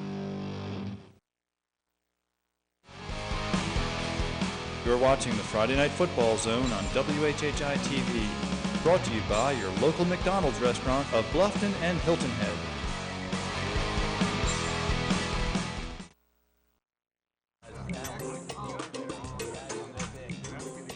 It could be this big, that big, whatever, bring it on. guys live their life a little differently. And we get it. So we built Sport Clips exclusively for you. We know happiness is a big screen TV, a legendary hot steam towel, a relaxing neck and shoulder massage, and hair that always looks great. Sport Clips. It's good to be a guy. Find the store near you and ask for our MVP treatment. This is the new McDonald's Deluxe Angus Third Pounder. The object approaching it is your hand. Observe the differences closely, because when juicy 100% Angus beef is involved, the lines can become blurred. Notice that the Angus Third Pounder is bursting with a bevy of toppings that make it virtually irresistible. Whoa, close one. Angus axiom number 16. Don't bite the hand that feeds you. The astonishing new Angus Third Pounders. All Angus, all McDonald's. Back here on the Friday Night Football Zone, as you see a little last-second instructions on the Bobcats sideline. 7-6, the score. Bobcats ahead at the half. A lot of missed opportunities, though, on both sides, Chuck. There were a lot of missed opportunities, Tim, and I think what we're going to see in the second half is we're going to see that down the line option and try to get the ball in the corner so that these speedy backs that we saw come into the game will be able to make some plays. couple of scores from around the region. West Ashley up on Battery Creek 21-0 at the half. You Thomas Hayward fans, your team 12-0 at the half over Orangeburg Prep. And the key matchup of the night, other than this one, Beaufort and Hilton Head over there north of the Broad. Beaufort, 2 touchdowns by McPherson, up 20-7 at the half on the Seahawks. A little bit of a revenge match from last year. We called that game, Tim, over at Dolphin Stadium. That was a last play of the game, desperation pass where Beaufort was able to pull it out. That was one of the daggers in Tim Singleton's side towards the end of that season. And then with the playoff loss, it was just that was a tough way to end the season for the Seahawks. But they gave the ball to Jeff Homad to start the season for Hilton Head. He had a touchdown pass in the first half to Victor Frazier, about a 30-yard strike. So that connection's looking good for the Seahawks. So we'll see if they can come back up there at Beaufort. But back here in Bluffton, both teams getting ready to take the field. Now, Tim, talk about quarterback play. How about the quarterback play we saw last week out of Matt Lehman at Hilton Head Prep? You can definitely see why our man Justin Jarrett over at the Packet says he's your preseason all-county quarterback. He made a lot of great reads, I'll tell you. He was very, very impressive. And that was a young offensive line they had at Prep also, so he wasn't afforded much protection. A lot like the offensive line for Bluffton here tonight. This is a bunch of fresh, young green guys. So Jordan Rodriguez on the kickoff, deep to the 5-yard line, taken by the Jaguars. Out, Jerry Scott out to the 24-yard line. His feet. Out over the 25 and marked down right about the 26. So the Jaguars will start at their own 26-yard line. Jerry Scott, Malik Mitchell, and especially Walter Nix had a lot of success on the ground. We'll see if the Bobcats can make some adjustments to stop that wing T offense. Pretty good flex kickoff. Bone for the Jaguars. So Nix under center, Scott in motion, handoff inside to Mitchell, and Mitchell taken down for a short gain out to the 27. Tim, we weren't expecting to see much of Alonzo Powell at linebacker, but number 4 is lined up and made a couple of one-on-one tackles as he did on that play. All right, so 2nd and 9 for the Jaguars.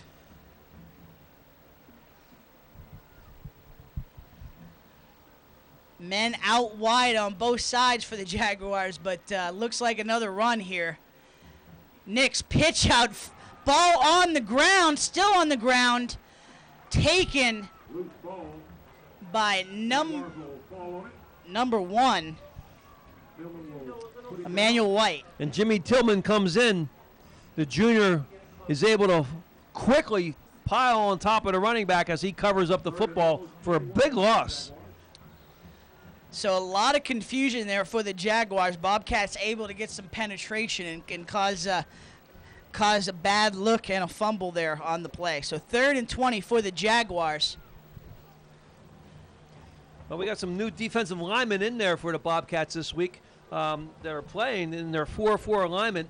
One of them being number 78, Pierce Freeman. He's only a freshman. Nix in the shotgun on 3rd and 20. Scott in motion. That's number 3, Malik Mitchell. He goes to the air. Incomplete to number 9, Torrey Amlett. Is there anything Malik Mitchell doesn't do for this team? Run back punts. He kicks. He also punts, and now he throws passes. It looks like when they want to throw the ball downfield, they don't have much confidence in their quarterback, number 2, Walter Nix. They give the ball to number 3 to come around, Malik Mitchell, and let him throw the ball downfield. So the Jaguars will punt on 4th and 20. Bobcats set up for excellent field position. Their man back at the Ridgeland 39. That's Stephen Bradley. Timeout on the field. We'll take one here as well. right back with you with the Friday Night Football Zone. On WHHI-TV. Oh, salty dog, oh, salty dog, you're sly as a fox, you salty dog. Captain Cherokee sitting in a tree, with kiwi waving back at me. Honey, won't you be the salty dog?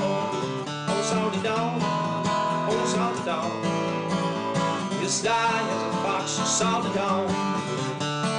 Down southeast, sitting by the dog, singing a song about a salty dog. Honey, won't you be my salty dog?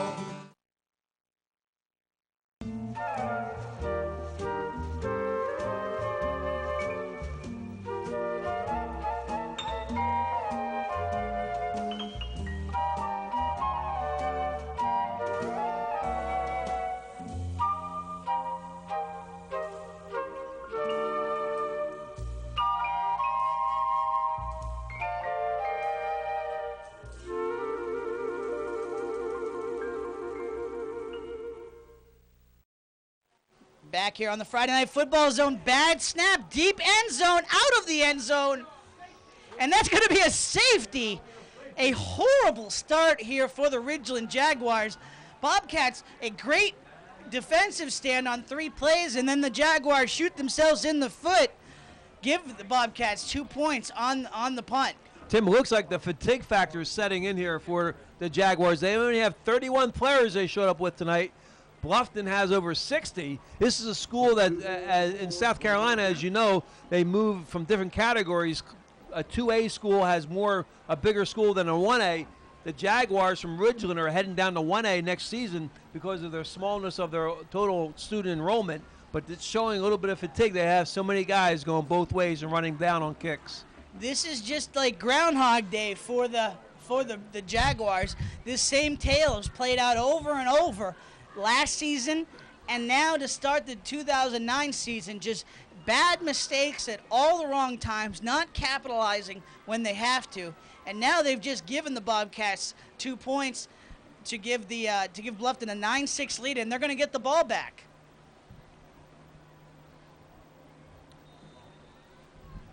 Well, Vince Lombardi once says fatigue makes cowards of us all. I don't think that's exactly correct. I think fatigue will make you make mistakes. So and that's what's happening here. Squib kick. Jenkins takes it out over midfield to the Jaguars' 47-yard line. That's where the Bobcats will begin. So Bobcats get a gift. They get 2 points, extends the lead to 3 with just under 10 minutes to go here in the third quarter. And now Bobcats excellent field position here on their first offensive set of the third quarter. Look how tired that Ridgeland team is down on the field. You can just tell. Desmond Jenkins back in at quarterback. A keeper. He's still on his feet down near the 42-yard line. So a good gain for Jenkins. On the replay you see Jenkins pulls the ball out of the first back through. He keeps it himself and runs downfield. This is going to tire out that Ridgeland team, making them run from sideline to sideline. In the first half, they looked a lot crisper getting up to the line of scrimmage. We see one of the linemen on his knee trying to suck some wind in. 2nd and 5 for the Bobcats. Handoff, man in motion. 5 Jaguars pile on and stop Stephen Bradley. Well, you watch here, Ridgeland's going to the first time to a 5-man line. You see 5 down linemen. I think this is an adjustment they made at halftime. If Jenkins is going to stay in the game and run that flex bone, they decided to go with 5 down linemen and cover up every one of the blockers. That takes away the possibility of any double teams. So 3rd and 5 for the Bobcats. Jenkins under center, 2 in the backfield. Man in motion, that's Bradley. Jenkins keeps it, finds a hole, but pulled down by a Jaguar short of the first down. So a decision to be made here as the Bobcats, well, a late flag on the play. We'll see if that's unsportsmanlike conduct on the Jaguars. Tim, I was just about to say this could be the first series we got through without a flag. Not so fast, my friend. And it's called double penalties offset each other. Unsportsmanlike conduct on both sides of the ball. 4th and 4 for the Bobcats. Well, it looks like the Bobcats are going to line up and punt the football. Coach West has shown tonight that he wouldn't hesitate to pull out any kind of play he had in the playbook. I wonder if this is a good situation where they might run a little trickery here. Well, it's going to be a 4th and 6. They're back to punt. Rodriguez gets the punt off. Out of bounds at the 20. About the 30-yard line. That's where the Jaguars will begin. Down by 3, 9-6. 7:27 to go here in the third quarter. Like right around the 30-yard line. While we got a second here, want to thank one of our sponsors, the Salty Dog Cafe. Get your Salty Dog t-shirt at the Salty Dog T-shirt Factory, located at South Beach Marina or on Arrow Road. Also available anytime at www.saltydog.com. Salty Dog Cafe t-shirts will suit you to a T. So 1st and 10 for the Jaguars. Nix keeps it, tries to pitch it out, picked up by number 5, Jerry Scott. And Scott makes something out of nothing. Good play here. Getting the ball on the outside. You see that Nix comes down, takes the hit, takes a hard one. Unfortunately, the running back drops the ball. Otherwise, he might have had more room because he would have had control of the ball and been able to maybe make the tackler, deke the tackler. Very close to a forward pass. And I got to think that's what the officials are talking about right now. They are. They don't have the benefit of our replay. On that replay, now they're calling it incomplete. So it was a forward pass. And I think that's if we look at the replay, on the replay, it looked like a forward pass from Nix. So they're going to call second down. Yeah, a forward lateral behind the line of scrimmage is allowed. It's called a shuttle pass. 2nd and 10. Ball out to the 35 by number 17, Brenton Walker. Woo! This brings the whole school left here on this one. Running the ball around the end. They pull everybody down around the line. Good call, though. Good, safe call. Get it in the hands of a quick running back. See if you can make something happen on the outside.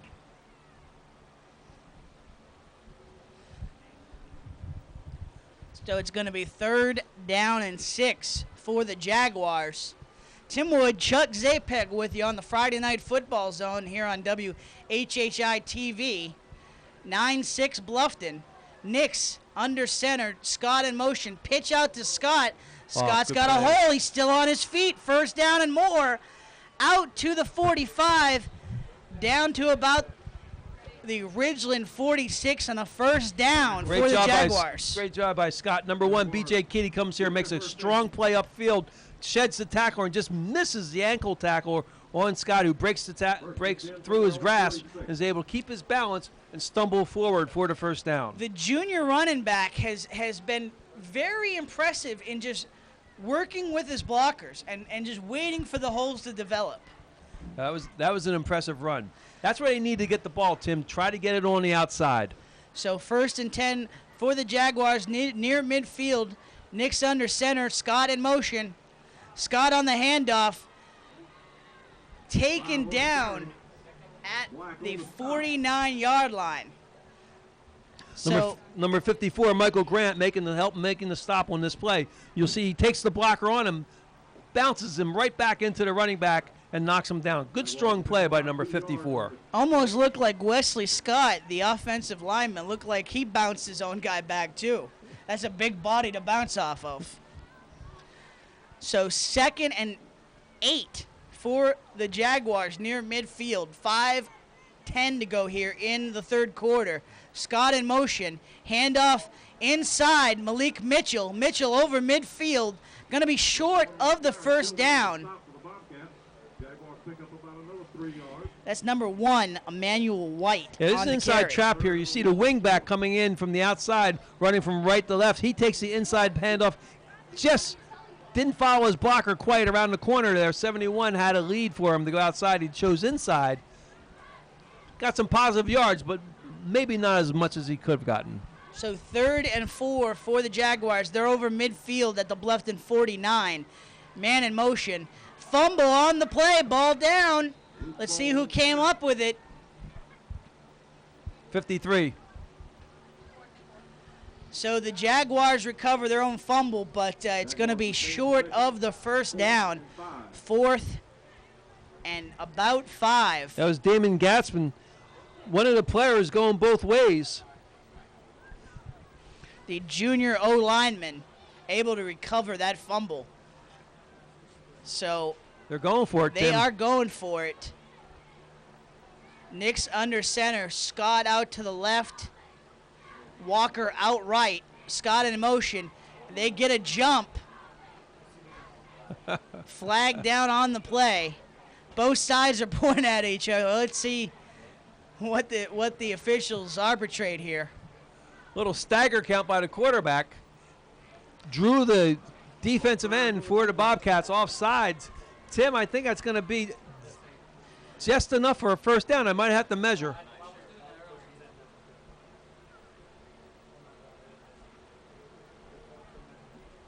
Just shy of the first down. Just shy. So 4th and inches. Official timeout on the field. Did I say they were going to have to measure?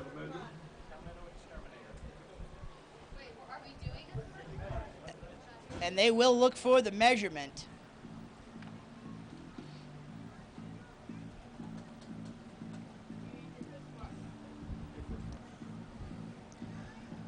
Better job done here in the short. second. I'm sorry, Tim. Better job done here in the second half. That interior line, number 71, Philip Scott. He's used all 280 pounds there to stuff up the run. Also, Josh Dybert. He's 6'2", 265. He's only a sophomore. We're getting some young players some playing time out here for the Bluffton Bobcats tonight, Tim, and they're responding accordingly. So 4th and 1 for the Jaguars on the penalty. They will go for it. Nix under center. Walker in motion. Pitch out to Walker. Walker follows his blockers. Gonna be close, but it looks like Ridgeland got the first down. No, they got a bad spot. Bobcats. I would agree with that. I thought he had it too, but the side judge came over, and I think he gave him a bad spot. Bobcat ball. They're not even going to measure. Well, no. Are they saying there was a fumble on the play? No. No. They're saying Bobcat ball.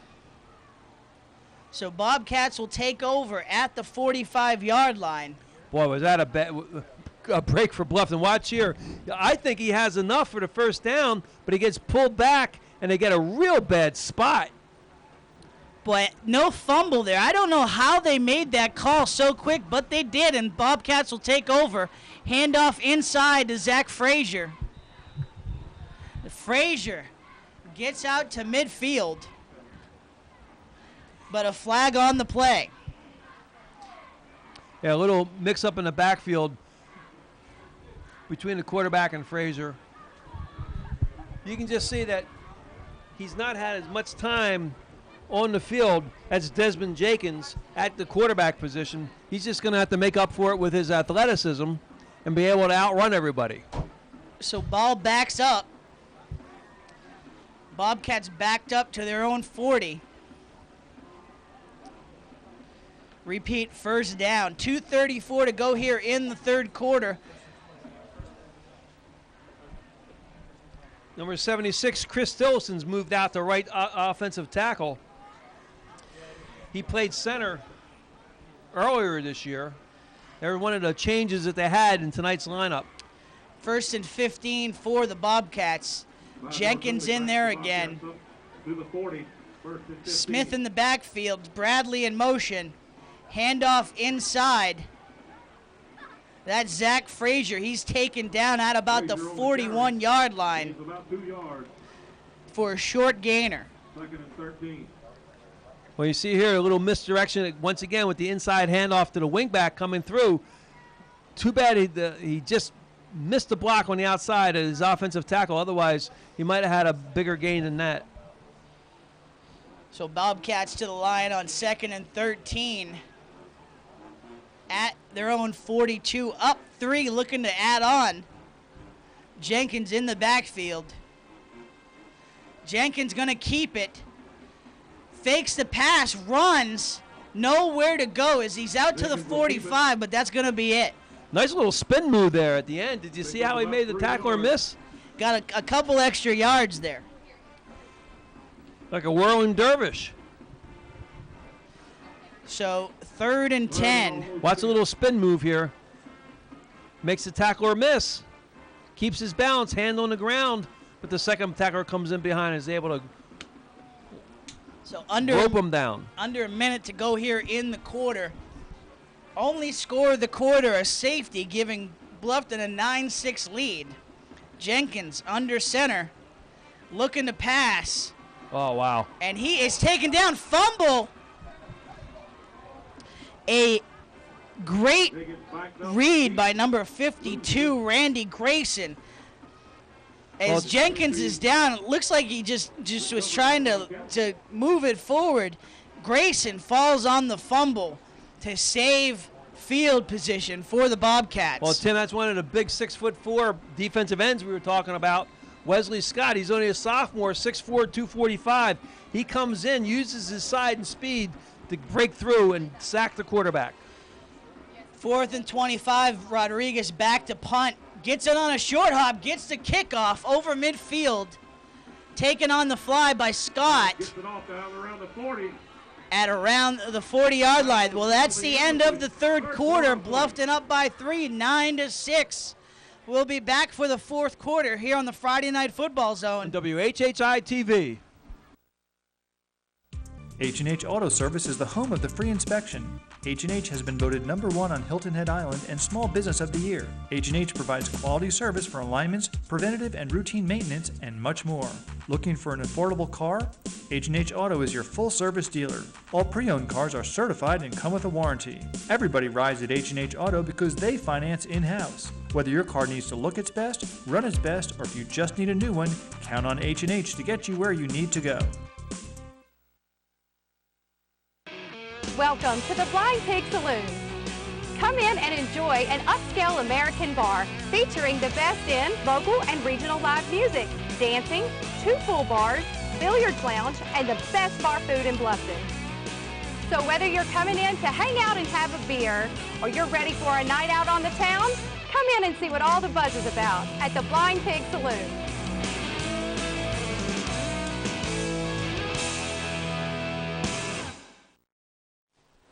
Back here on the Friday Night Football Zone, Tim Wood, Chuck Zapek on WHHI. We're beginning the 4th quarter.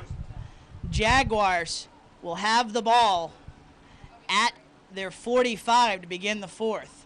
Well, while we got a second here, well, no, they're starting play, so we'll get to that in a second. Jaguars will try to get some positive momentum on offense here. Nix hands off to Walker. Walker carries a tackler out to the Ridgeland 49. While we got a second, want to thank Palmetto Exterminators and Palmetto Mosquito Control, family owned and operated, protecting people's health, their property, and the environment for over 40 years. That's Palmetto Exterminators and Palmetto Mosquito Control, another one of our fine sponsors making the Friday Night Football Zone possible. So 2nd and 6 here, Nix a handoff. Up the middle goes Scott, over midfield to the Bluffton 49. Tim, we got to give some credit here to the Bluffton defensive line. They're lined up in a 4-4 alignment, 4 down linemen and 4 linebackers. That's a lot of people in between the tackle box there, from tackle to tackle. But they're doing a great job in stopping them in the 3rd and 4th quarter here. Just the first drive of this 4th quarter, but a key possession for the Jaguars to show they've got a little wind left in the tank. So Nick's under center, Walker in motion. Handoff to Walker. He'll try to get the corner, cuts back inside. He's got some yardage. Down under the 40, down to the 36-yard line goes Walker for the first down. Wow. Nice little scat back here. He comes outside, does a little shake and bake, makes the tackler miss high, and then he turns his speed upfield. Nice tackle at the end of the play that prevents even more yardage, but a great run by number 17. Coach Kirkland was not lying to us when he said he's got some explosive backs. Scott, Mitchell, and now Brenton Walker. So Jaguars driving, 1st and 10. They are at the Bluffton 37-yard line. Nix inside handoff to Mitchell. Gets past one tackler to get some positive yardage down to the 35. Mitchell ducks under the first tackler and gets a yard. That was big Josh Dybert, number 79, that got in there early. Forced the running back out of the design play. You can see here in replay, he breaks through and makes the running back change his direction, and that helps lead to the rest of the team rallying to the ball. 2nd and 9, now under 10 minutes to go in the game. Inside handoff again. Through the middle, number 15. 1st and 10, number 15. For the Jaguars, that's Jacob Ferguson, the sophomore fullback, with another big gainer carrying Bobcats down to the 15-yard line. So I didn't know that the Jaguars had any kind of depth left. Most of their players going both ways, Tim. So another first down for the Jaguars in the red zone. Nick's under center, Scott in motion, inside handoff again. They go to Ferguson again, and Ferguson down to about the 11. So we've been here before. If you're the Ridgeland Jaguars, you've seen this part of the field. You got in once, and you threw an interception the first time. So we'll see which team shows up here on 2nd and 5. Tim, this is the offensive in the flex bone or the wishbone. This is where it excels, is going in and in short yardage and goal line offenses. Timeout on the field. We'll take one as well. 9:12 to go in the game here on the Friday Night Football Zone. On WHHI-TV. This is the new McDonald's Deluxe Angus Third Pounder. The object approaching it is your hand. Observe the differences closely, because when juicy 100% Angus beef is involved, the lines can become blurred. Notice that the Angus Third Pounder is bursting with a bevy of toppings that make it virtually irresistible. Whoa. Close one. Angus axiom number 16. Don't bite the hand that feeds you. The astonishing new Angus Third Pounders. All Angus, all McDonald's.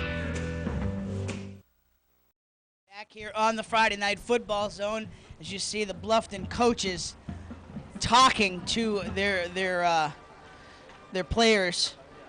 Randy Grayson getting some last-second instructions. A big defensive stop needed by the Bobcats as the Ridgeland Jaguars are trying to drive to go ahead here early in the 4th quarter. So man in motion, that's Walker. Handoff to Walker. He is down inside the 5-yard line to the 4. So it is possible. And they do get the first down, so it's going to be 1st and goal for the Jaguars. Tim, I'm going to bet you one Salty Dog t-shirt that they don't attempt to pass here on 1st and goal from the 3. I can't take that bet. I can't. think you're right. You can't. All right. I'll, as much as I'd like a Salty Dog t-shirt. So man in motion, that's Walker. They'll go back to him. Walker cuts inside down near the end zone. Touchdown! Ridgeland Jaguars. So another lead change here at Bobcat Stadium as Ridgeland goes up 12-9. Smart call. Running back makes a great cut. Avoids the tackler back in the backfield. Has enough left of his balance to fall forward and reach over for the touchdown. Bobcat coaches irate on the sideline as Ridgeland punches it in. 12-9 here with 8:53 to go in the 4th. Timeout, Ridgeland. Well, at 12-9, what do you think they're thinking? You think maybe they might go for 2 points, Tim? What'd you say? You think they may go for 2 points here? I think they're going to talk it over. I don't see how that's the way to go at this point. But we'll see what they make for the call. While we got a second here, let's send another shout out to our sponsors, H&H Auto. You know these folks personally, Chuck. Yes. Customer friendly, guaranteed quality. The #1 place for auto sales and service on Hilton Head. That's H&H Auto, another one of our fine sponsors, making the Friday night football zone possible. The no stress zone. If you're stressed out about your car, that's the place to go. Get it to H&H, huh? All right, so they talked it over. Looks like they'll line up for the kick. We've seen that. We've seen the fake on this before.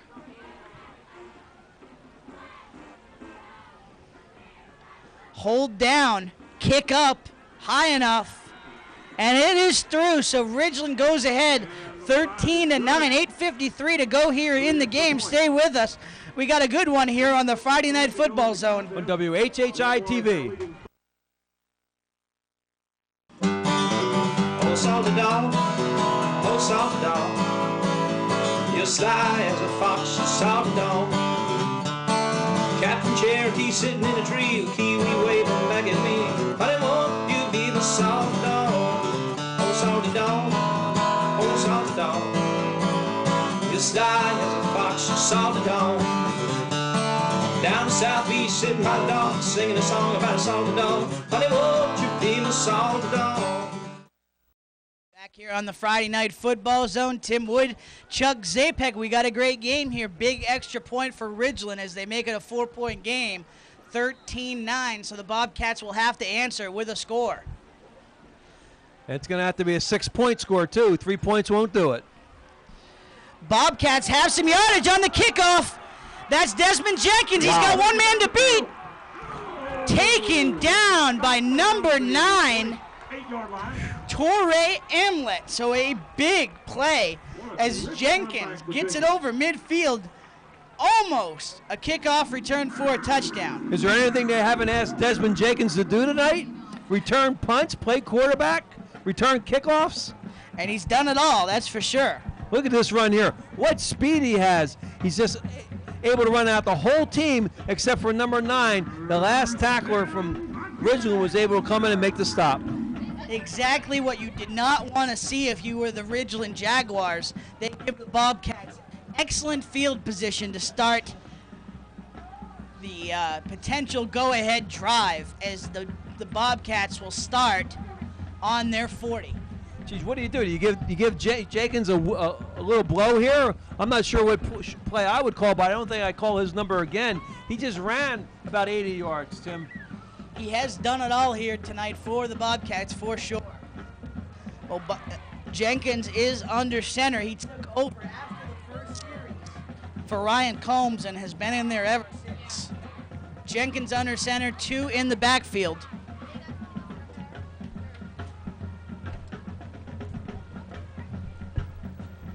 Tough running inside. Good inside handoff. Good call by Jeremy West. Give Jenkins a little bit of a rest. Get the ball to the fullback up the middle and a quick hitter. You know, Tim, that's a good play at the high school level. One of the things that happens is that you want to get the ball into the hands of your running backs as quickly as possible.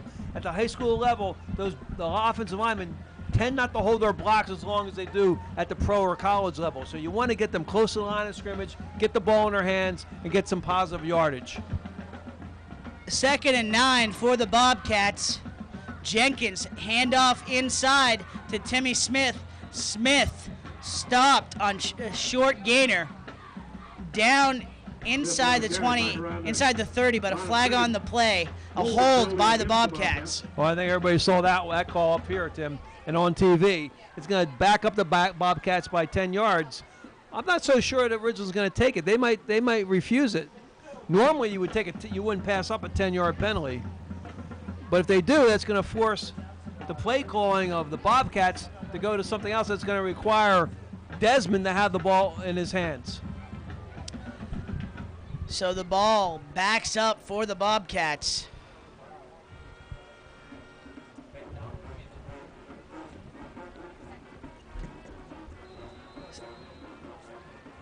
2nd and 19 for the Bobcats. 2nd and 21. Jenkins under center. Rolls out like he's passing, keeps it. He's got room. He cuts back towards the middle and hammered at the 28. Some oohs and ahs up in the press box. You'll see on the replay here. Jenkins tries to make something here happen in the middle of the field. Now watch number 15 coming here. Jacob Ferguson just lay the wood to him. Hey-oh! Down goes Jenkins. Not Zach Frazier, Desmond Jenkins. So it's going to be 3rd and 10. Well, 3rd and 9 for the Bobcats. We're in 4 down territory, Tim. Don't have to go for it all here. Jenkins under center. Fakes the handoff to Bradley. He's got to meet a guy outside, but he does it. Number 74. That's Wesley Scott, the sophomore D lineman. Runs unlikely, but he runs Jenkins down. Well, he fights off 2 blockers to get upfield. This is the same guy that sacked Jenkins last time they were going in the third quarter. They were in this situation on the field. Great play by number 74, using his 6'5", 245-pound frame to bring down the Jackrabbit quarterback. So it's going to be 4th and 15. Bobcats got to go for it. They've lost some yardage here. Clock running, 5:30 to go here in the game. Get out to the wide side of the field. Get out to the right side and let Jenkins get out there on the corner. And a false start, it looks like, on the snap.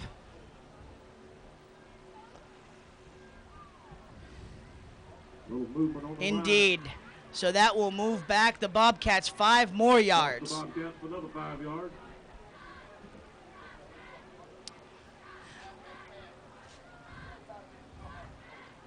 While we got a second here, no, we don't. We'll be back with that in a second. They get back up to the line quick, 4th and 20. Jenkins under center, 2 men wide. Jenkins is going to look to pass. He's got to make 20 yards. Lots of pressure. He's got 1 man to beat, flag down. He might have the first down yardage if he can cut back, but he doesn't. Another flag thrown. So we will see what the call is. Jenkins trying to make something happen here as we see the replay. Wow. We got a hold here at the bottom of the screen, or block in the back. You see the push there. That's a proper call. Then he reverses his field, cuts all the way against the grain, tries to outrun the tacklers, and look, he's calling for a block here for his wide receiver, but the only thing he can do is hit him from behind. And that's a penalty. And then Jenkins ends up hurting his leg a little bit there at the end of the run. So 2 blocks in the back against and declined by the Jaguars. So they will take over at the Ridgeland 36 with 5:01 to go here in the game. Looked like the Bobcats had excellent field position, and they just could do nothing with it. So they're down 4 with 5:01 to go here. Official timeout on the field. While we got a chance, want to thank McDonald's restaurants of Bluffton and Hilton Head. Stop by after the game and tackle one of McDonald's new thick and tasty 3rd pound Angus burgers and world famous fries. You'll be loving it. Well, a big turn of events here. As we said, Torrey Amlett makes the play of the game for the Jaguars. Jenkins had 1 man to beat on the kickoff return. Yep. Amlett with a great stop. Stops him at the 40. The Bobcats can't get any closer than that between penalties and big stops by Ridgeland. Great call, Tim. You're exactly right. That was a game-saving tackle. Now with 5 minutes to go, Ridgeland obviously is going to try to run out the clock. This is really important for this 4-4 alignment of the Bobcats to come up with some stops. So we got a text here asking what happened to Ryan Combs. Well, he was simply taken out. Ineffective on the first series. Desmond Jenkins came in, got some points on the board for the Bobcats, but could not get it anywhere on that drive. So Ridgeland takes over at the Bobcat 35, at the Ridgeland 35. Fumble on the play. Looks like Ridgeland was able to get back on it. Indeed, number 2, Nix, gets back on it. Well, this is one of the weaknesses to the wishbone or the flex bone offense. That first man through, you either have to give it to him in a situation like this. This time the quarterback tries to ride him down there and leave the ball on his belly at the last second. That didn't work, and that's the reason why the ball squirted out. Clock ticking away. Nix lets some time click away here. Man in motion. Out to the 43. That's Jerry Scott. We've called his name all game. Ryan McCarthy, another viewer from Bluffton, wants to know what happened to Zach Frazier. Nothing happened to him. He just has not had a chance to get any positive yardage. No, it's been the Desmond Jenkins show for the Bluffton Bobcats in terms of offense. So the clock keeps ticking. 3:45 to go here in the game. Nix under center. 3rd and 4. Big play for the Bobcats. Walker looks like he's got the first down yardage. Indeed. Walker with about 6 yards and a first down for the Jaguars. That's a, needless to say, it's a big first down. They can almost run out the clock now, Tim. So Bluffton, a big loss against Class 1A Hardyville, the Hurricanes' first ever win against Bluffton last week. Now against the Class 2A Ridgeland Jaguars. Jaguars up by 4 and 3 minutes away from sending the Bobcats to an 0-2 record. Nix to Scott. Scott cuts outside. Out of bounds at the 45, and you hear one of the coaches up here in the press box for Ridgeland urging his guy to stay in bounds. That was like the worst thing you could do with this situation. You could have eaten up another minute off the clock. Instead, he runs out of bounds and stops the clock. That's one of those plays where you play like Franco Harris, you know? Or you don't play like Franco Harris. You play like Campbell, and you put your head down and try to go for every inch, stay in bounds. So 2nd and 2 here, 3:01 to go. Man in motion, that's Walker. They hand it off. Walker cuts inside. He's got the first down and more. Over the 40, down to about the 37-yard line of Bluffton. Boy, that size advantage is coming through for Ridgeland. I about counted these guys out about 15, 20 minutes ago, Tim. They look awfully fatigued, but when they got that score, now they've got a little bit of momentum and a little bit of pep in their step. The choose-your-own adventure that has always caught Ridgeland, they finally break through, get that score to go ahead by 4, and now they can pretty much run out the clock, save for a fumble. Nix hands it off inside to Jerry Scott. There's a fumble. And there is your fumble. And they got it. And Bluffton is going to have a chance. Hey, as you look see, at this on the replay. Scott runs inside. He tries to go for too much. He's trying to go for an extra yard and doing the twisting and turning rather than just go to the ground. He ends up losing the football on the way down. That's the point where you just haven't been there before. You That's just right. don't know What it takes, what you need to do to win the game. What's the plays you need to do? Stay in bounds. Don't run out of bounds. If you're in this situation running inside, don't go for the extra yard. Go down. You make contact, go down. So, check that. Bluffton is going to have a chance with 2:26 to go here. Unbelievable. Jenkins in, rolls out, keeper. Wow, great play. And just taken down. No bite from number 74, Wesley Scott. That's half a dozen plays Wesley Scott's made in the second half alone. Look at him stay at home here. Ball goes away. Quarterback comes out on a boot. He stays at home, and he uses his 6-foot frame to wrap him up and bring him to the ground. Under 2 minutes to go. 2nd and 14 for the Bobcats. Jenkins under center.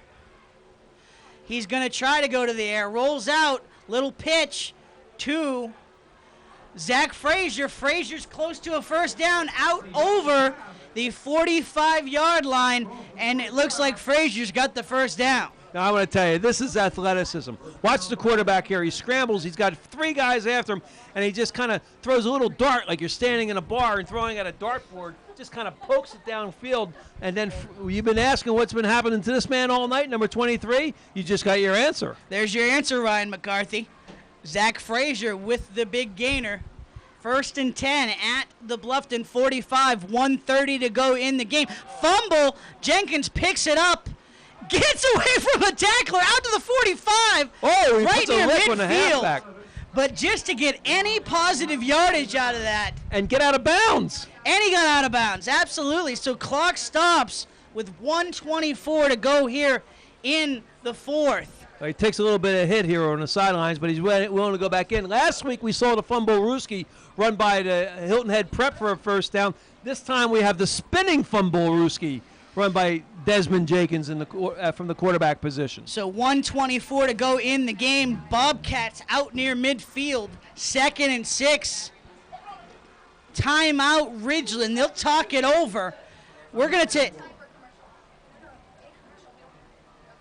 take a commercial here on the Friday Night Football Zone. On WHHI-TV.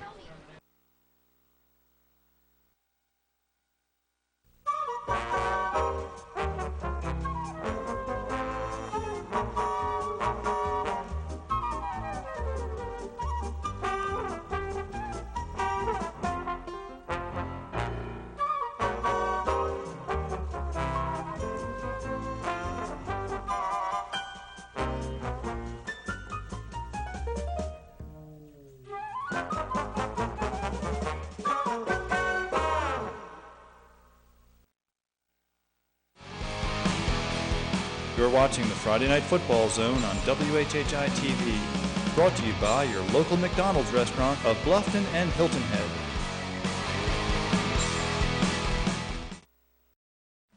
Back here on the Friday Night Football Zone. Well, all Ridgeland had to do was run out the clock. Bobcats force a fumble by Jerry Scott, and now they're near midfield. 2nd and 6 with 1:24 to go. Jenkins rolls out, passes. And gonna be a flag, and that is gonna kill the Bobcats as Jenkins just. Tim, I love this play. Wow. This should go down on a highlight reel somewhere. I don't even know what to say here. It's a shuttle pass to the. You gotta be careful here. It's a shuttle pass to an offensive tackle. I'm just wondering if he was downfield or not. And then the offensive tackle gets it, you got and two he throws a penalties shuttle on the pass. play here. But the question is, if the offensive tackle was behind the line of scrimmage, could he in fact catch the ball? Can you make a forward or lateral to an offensive lineman behind the line of scrimmage? So officials talking it over. And I think that's the issue here. While we got a little break here. Was he behind the line of scrimmage? While we got a little break here, I want to thank McDonald's restaurants of Bluffton and Hilton Head. Stop by after the game and tackle one of McDonald's new thick and tasty 3rd pound Angus burgers and world famous fries. You'll be loving it. So 1:07 to go here in the game. Still no official call from the refs. And I think that's what they called, Tim. You're not going to see this play run. You may never see this play run again, ever. So, a shuttle pass to an offensive lineman who then throws a forward pass downfield. I don't think you'll see that again. Behind the line. Yes. But still it's 2nd and 6, though. Yeah. So they didn't give it to him. I'm not sure what happened. We'll try to get an explanation. 2nd and 6 here. Hand off to Zach Frazier. Frazier throws it to Bradley, complete for the first down. Get out of Bradley down to the 40, and he gets out of bounds, it looks like. Bradley on the reception. All the way down to the 39. Bobcat first down. As you see, Frazier gets it off last second. Bradley with the catch and wisely cuts to the outside. Gets out of bounds. Did not get out of bounds. No. They stopped the clock for a first down, but he did not get out of bounds. The clock is still running, Tim. All right, so Less we're than under a minute. Crunch time for the Bobcats. Under a minute to go here.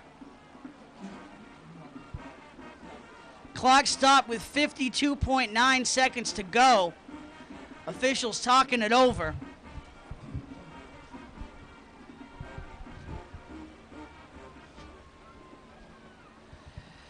Well, let's reset it here. 13-9 Ridgeland.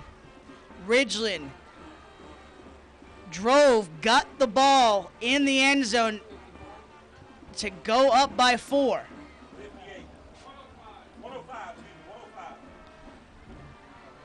Officials calling for reset of the clock to 1:05, so Bobcats will get a little extra time. Well, I think what the official did, he started the play clock, but he didn't stop the time clock, just the play clock.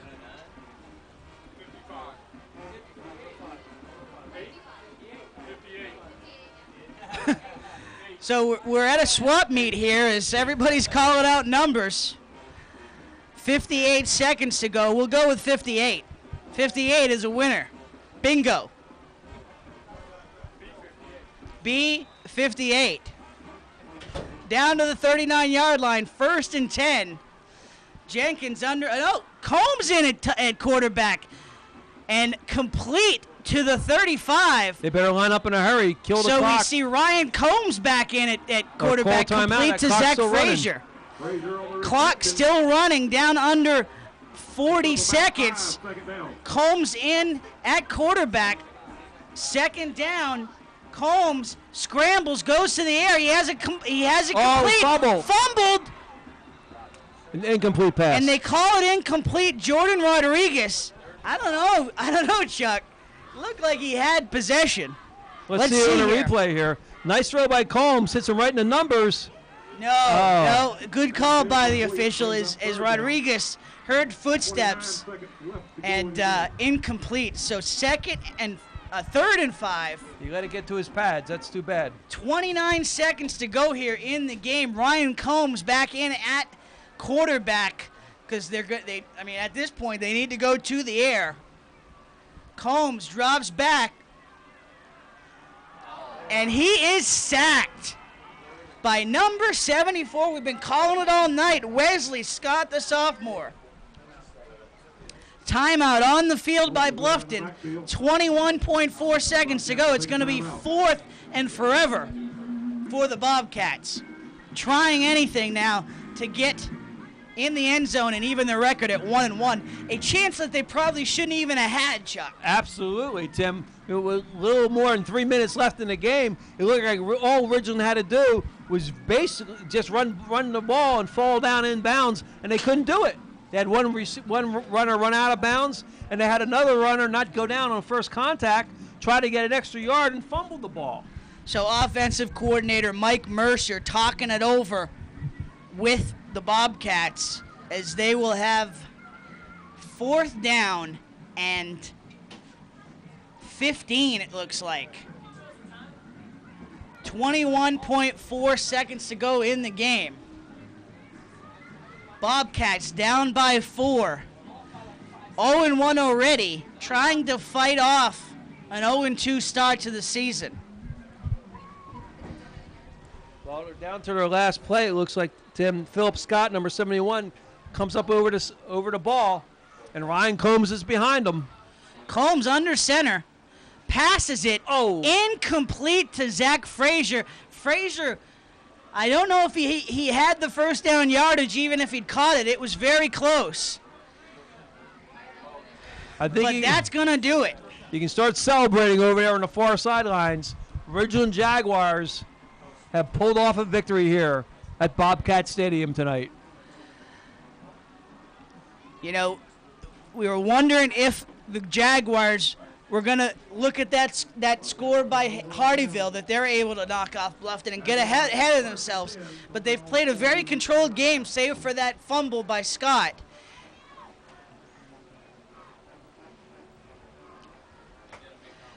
17.3, and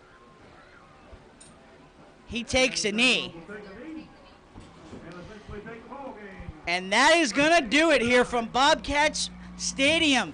Ridgeland Jaguars on the touchdown by Walker. You can see them celebrating on the road. They go 1-0 with a 13-9 victory over the Bluffton Bobcats. We'll take a break here. Quick commercial. Back for the wrap-up on the Friday Night Football Zone on WHHI-TV. Been in a wreck? Bring your car to H&H Auto Body at 17 Cardinal Road. At H&H Auto Body, you'll get a free estimate in their state-of-the-art facility.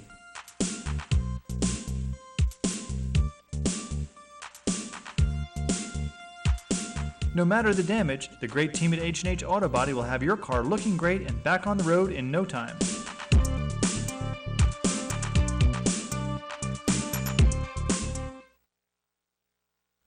This is the new McDonald's Deluxe Angus Third Pounder. The object approaching it is your hand. Observe the differences closely, because when juicy 100% Angus beef is involved, the lines can become blurred. Notice that the Angus Third Pounder is bursting with a bevy of toppings that make it virtually irresistible. Whoa, close one. Angus axiom number 16. Don't bite the hand that feeds you. The astonishing new Angus Third Pounders. All Angus, all McDonald's. Hi, I'm Larry O'Sullivan. And I'm Brad O'Sullivan, and we're O'Sullivan Equipment and Supply. We are your #1 source for any and all of your janitorial equipment and supply needs. We specialize in equipment and supplying hospital and healthcare, warehouse, industrial, and commercial cleaning businesses. We remedy all continuous cleaning service needs, including all floor types, windows, water damage, odor, and mildew.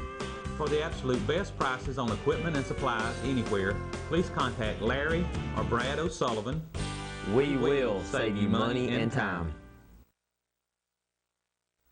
Torque Athletic Club has changed the local fitness landscape forever, and along with Tan Go Tanning, we are the ultimate place to be. With 59 group fitness classes a week and over $500,000 of brand new equipment, Torque has a juice bar, free childcare, and great membership specials. And sign up for Tan Go Tanning to get state-of-the-art equipment with a wide variety of lotions and membership programs for everyone. Torque Athletic Club and Tan Go Tanning, right near Sea Turtle Cinemas in Bluffton. Back here on the Friday Night Football Zone, 13-9 road victory for the Ridgeland Jaguars, who go to 1-0. Bobcats of Bluffton, 2 straight home losses to go to 0-2. That's right. They started at home, and that's got to be very disappointing to Coach West that they couldn't pull off a victory here against Hardyville or against Ridgeland, both teams which they defeated last year. And by big numbers, too. Yes. You know, it looked like 9-6. That safety, it looked like all the momentum was going Bluffton's way. And all of a sudden, Ridgeland finds a little something extra and is able to put together a quality drive. Well, I think the silver lining here for the Bobcats is that they may have found themselves a new quarterback. And Desmond Jenkins, number 8, played exceptional tonight, racked up a lot of yards, was able to get on the outside, use his speed, and he almost broke the whole game open with that fantastic kickoff return that he just missed breaking all the way. All right, so you can see this game on replay Saturday morning at 9 a.m., Sunday morning 1 p.m. Next week, we are headed to the island. Hilton Head Island Seahawks. They fell to Beaufort tonight, or they're behind. Looks like they're going to fall to Beaufort. They will take on James Island. We will be there hoping for another great game here on the Friday Night Football Zone. Another great one tonight, Chuck. It was too, Tim. I'll look forward to next Friday night to being at Dolphin Stadium, and hopefully we'll get to see Hilton Head High pull off a win. That's it from Bluffton. Tim Wood, Chuck Zapek, all the crew here. A great job on the broadcast tonight. Hey, we're going to join Girl Talk in progress. You've been watching the Friday Night Football Zone on WHHI-TV.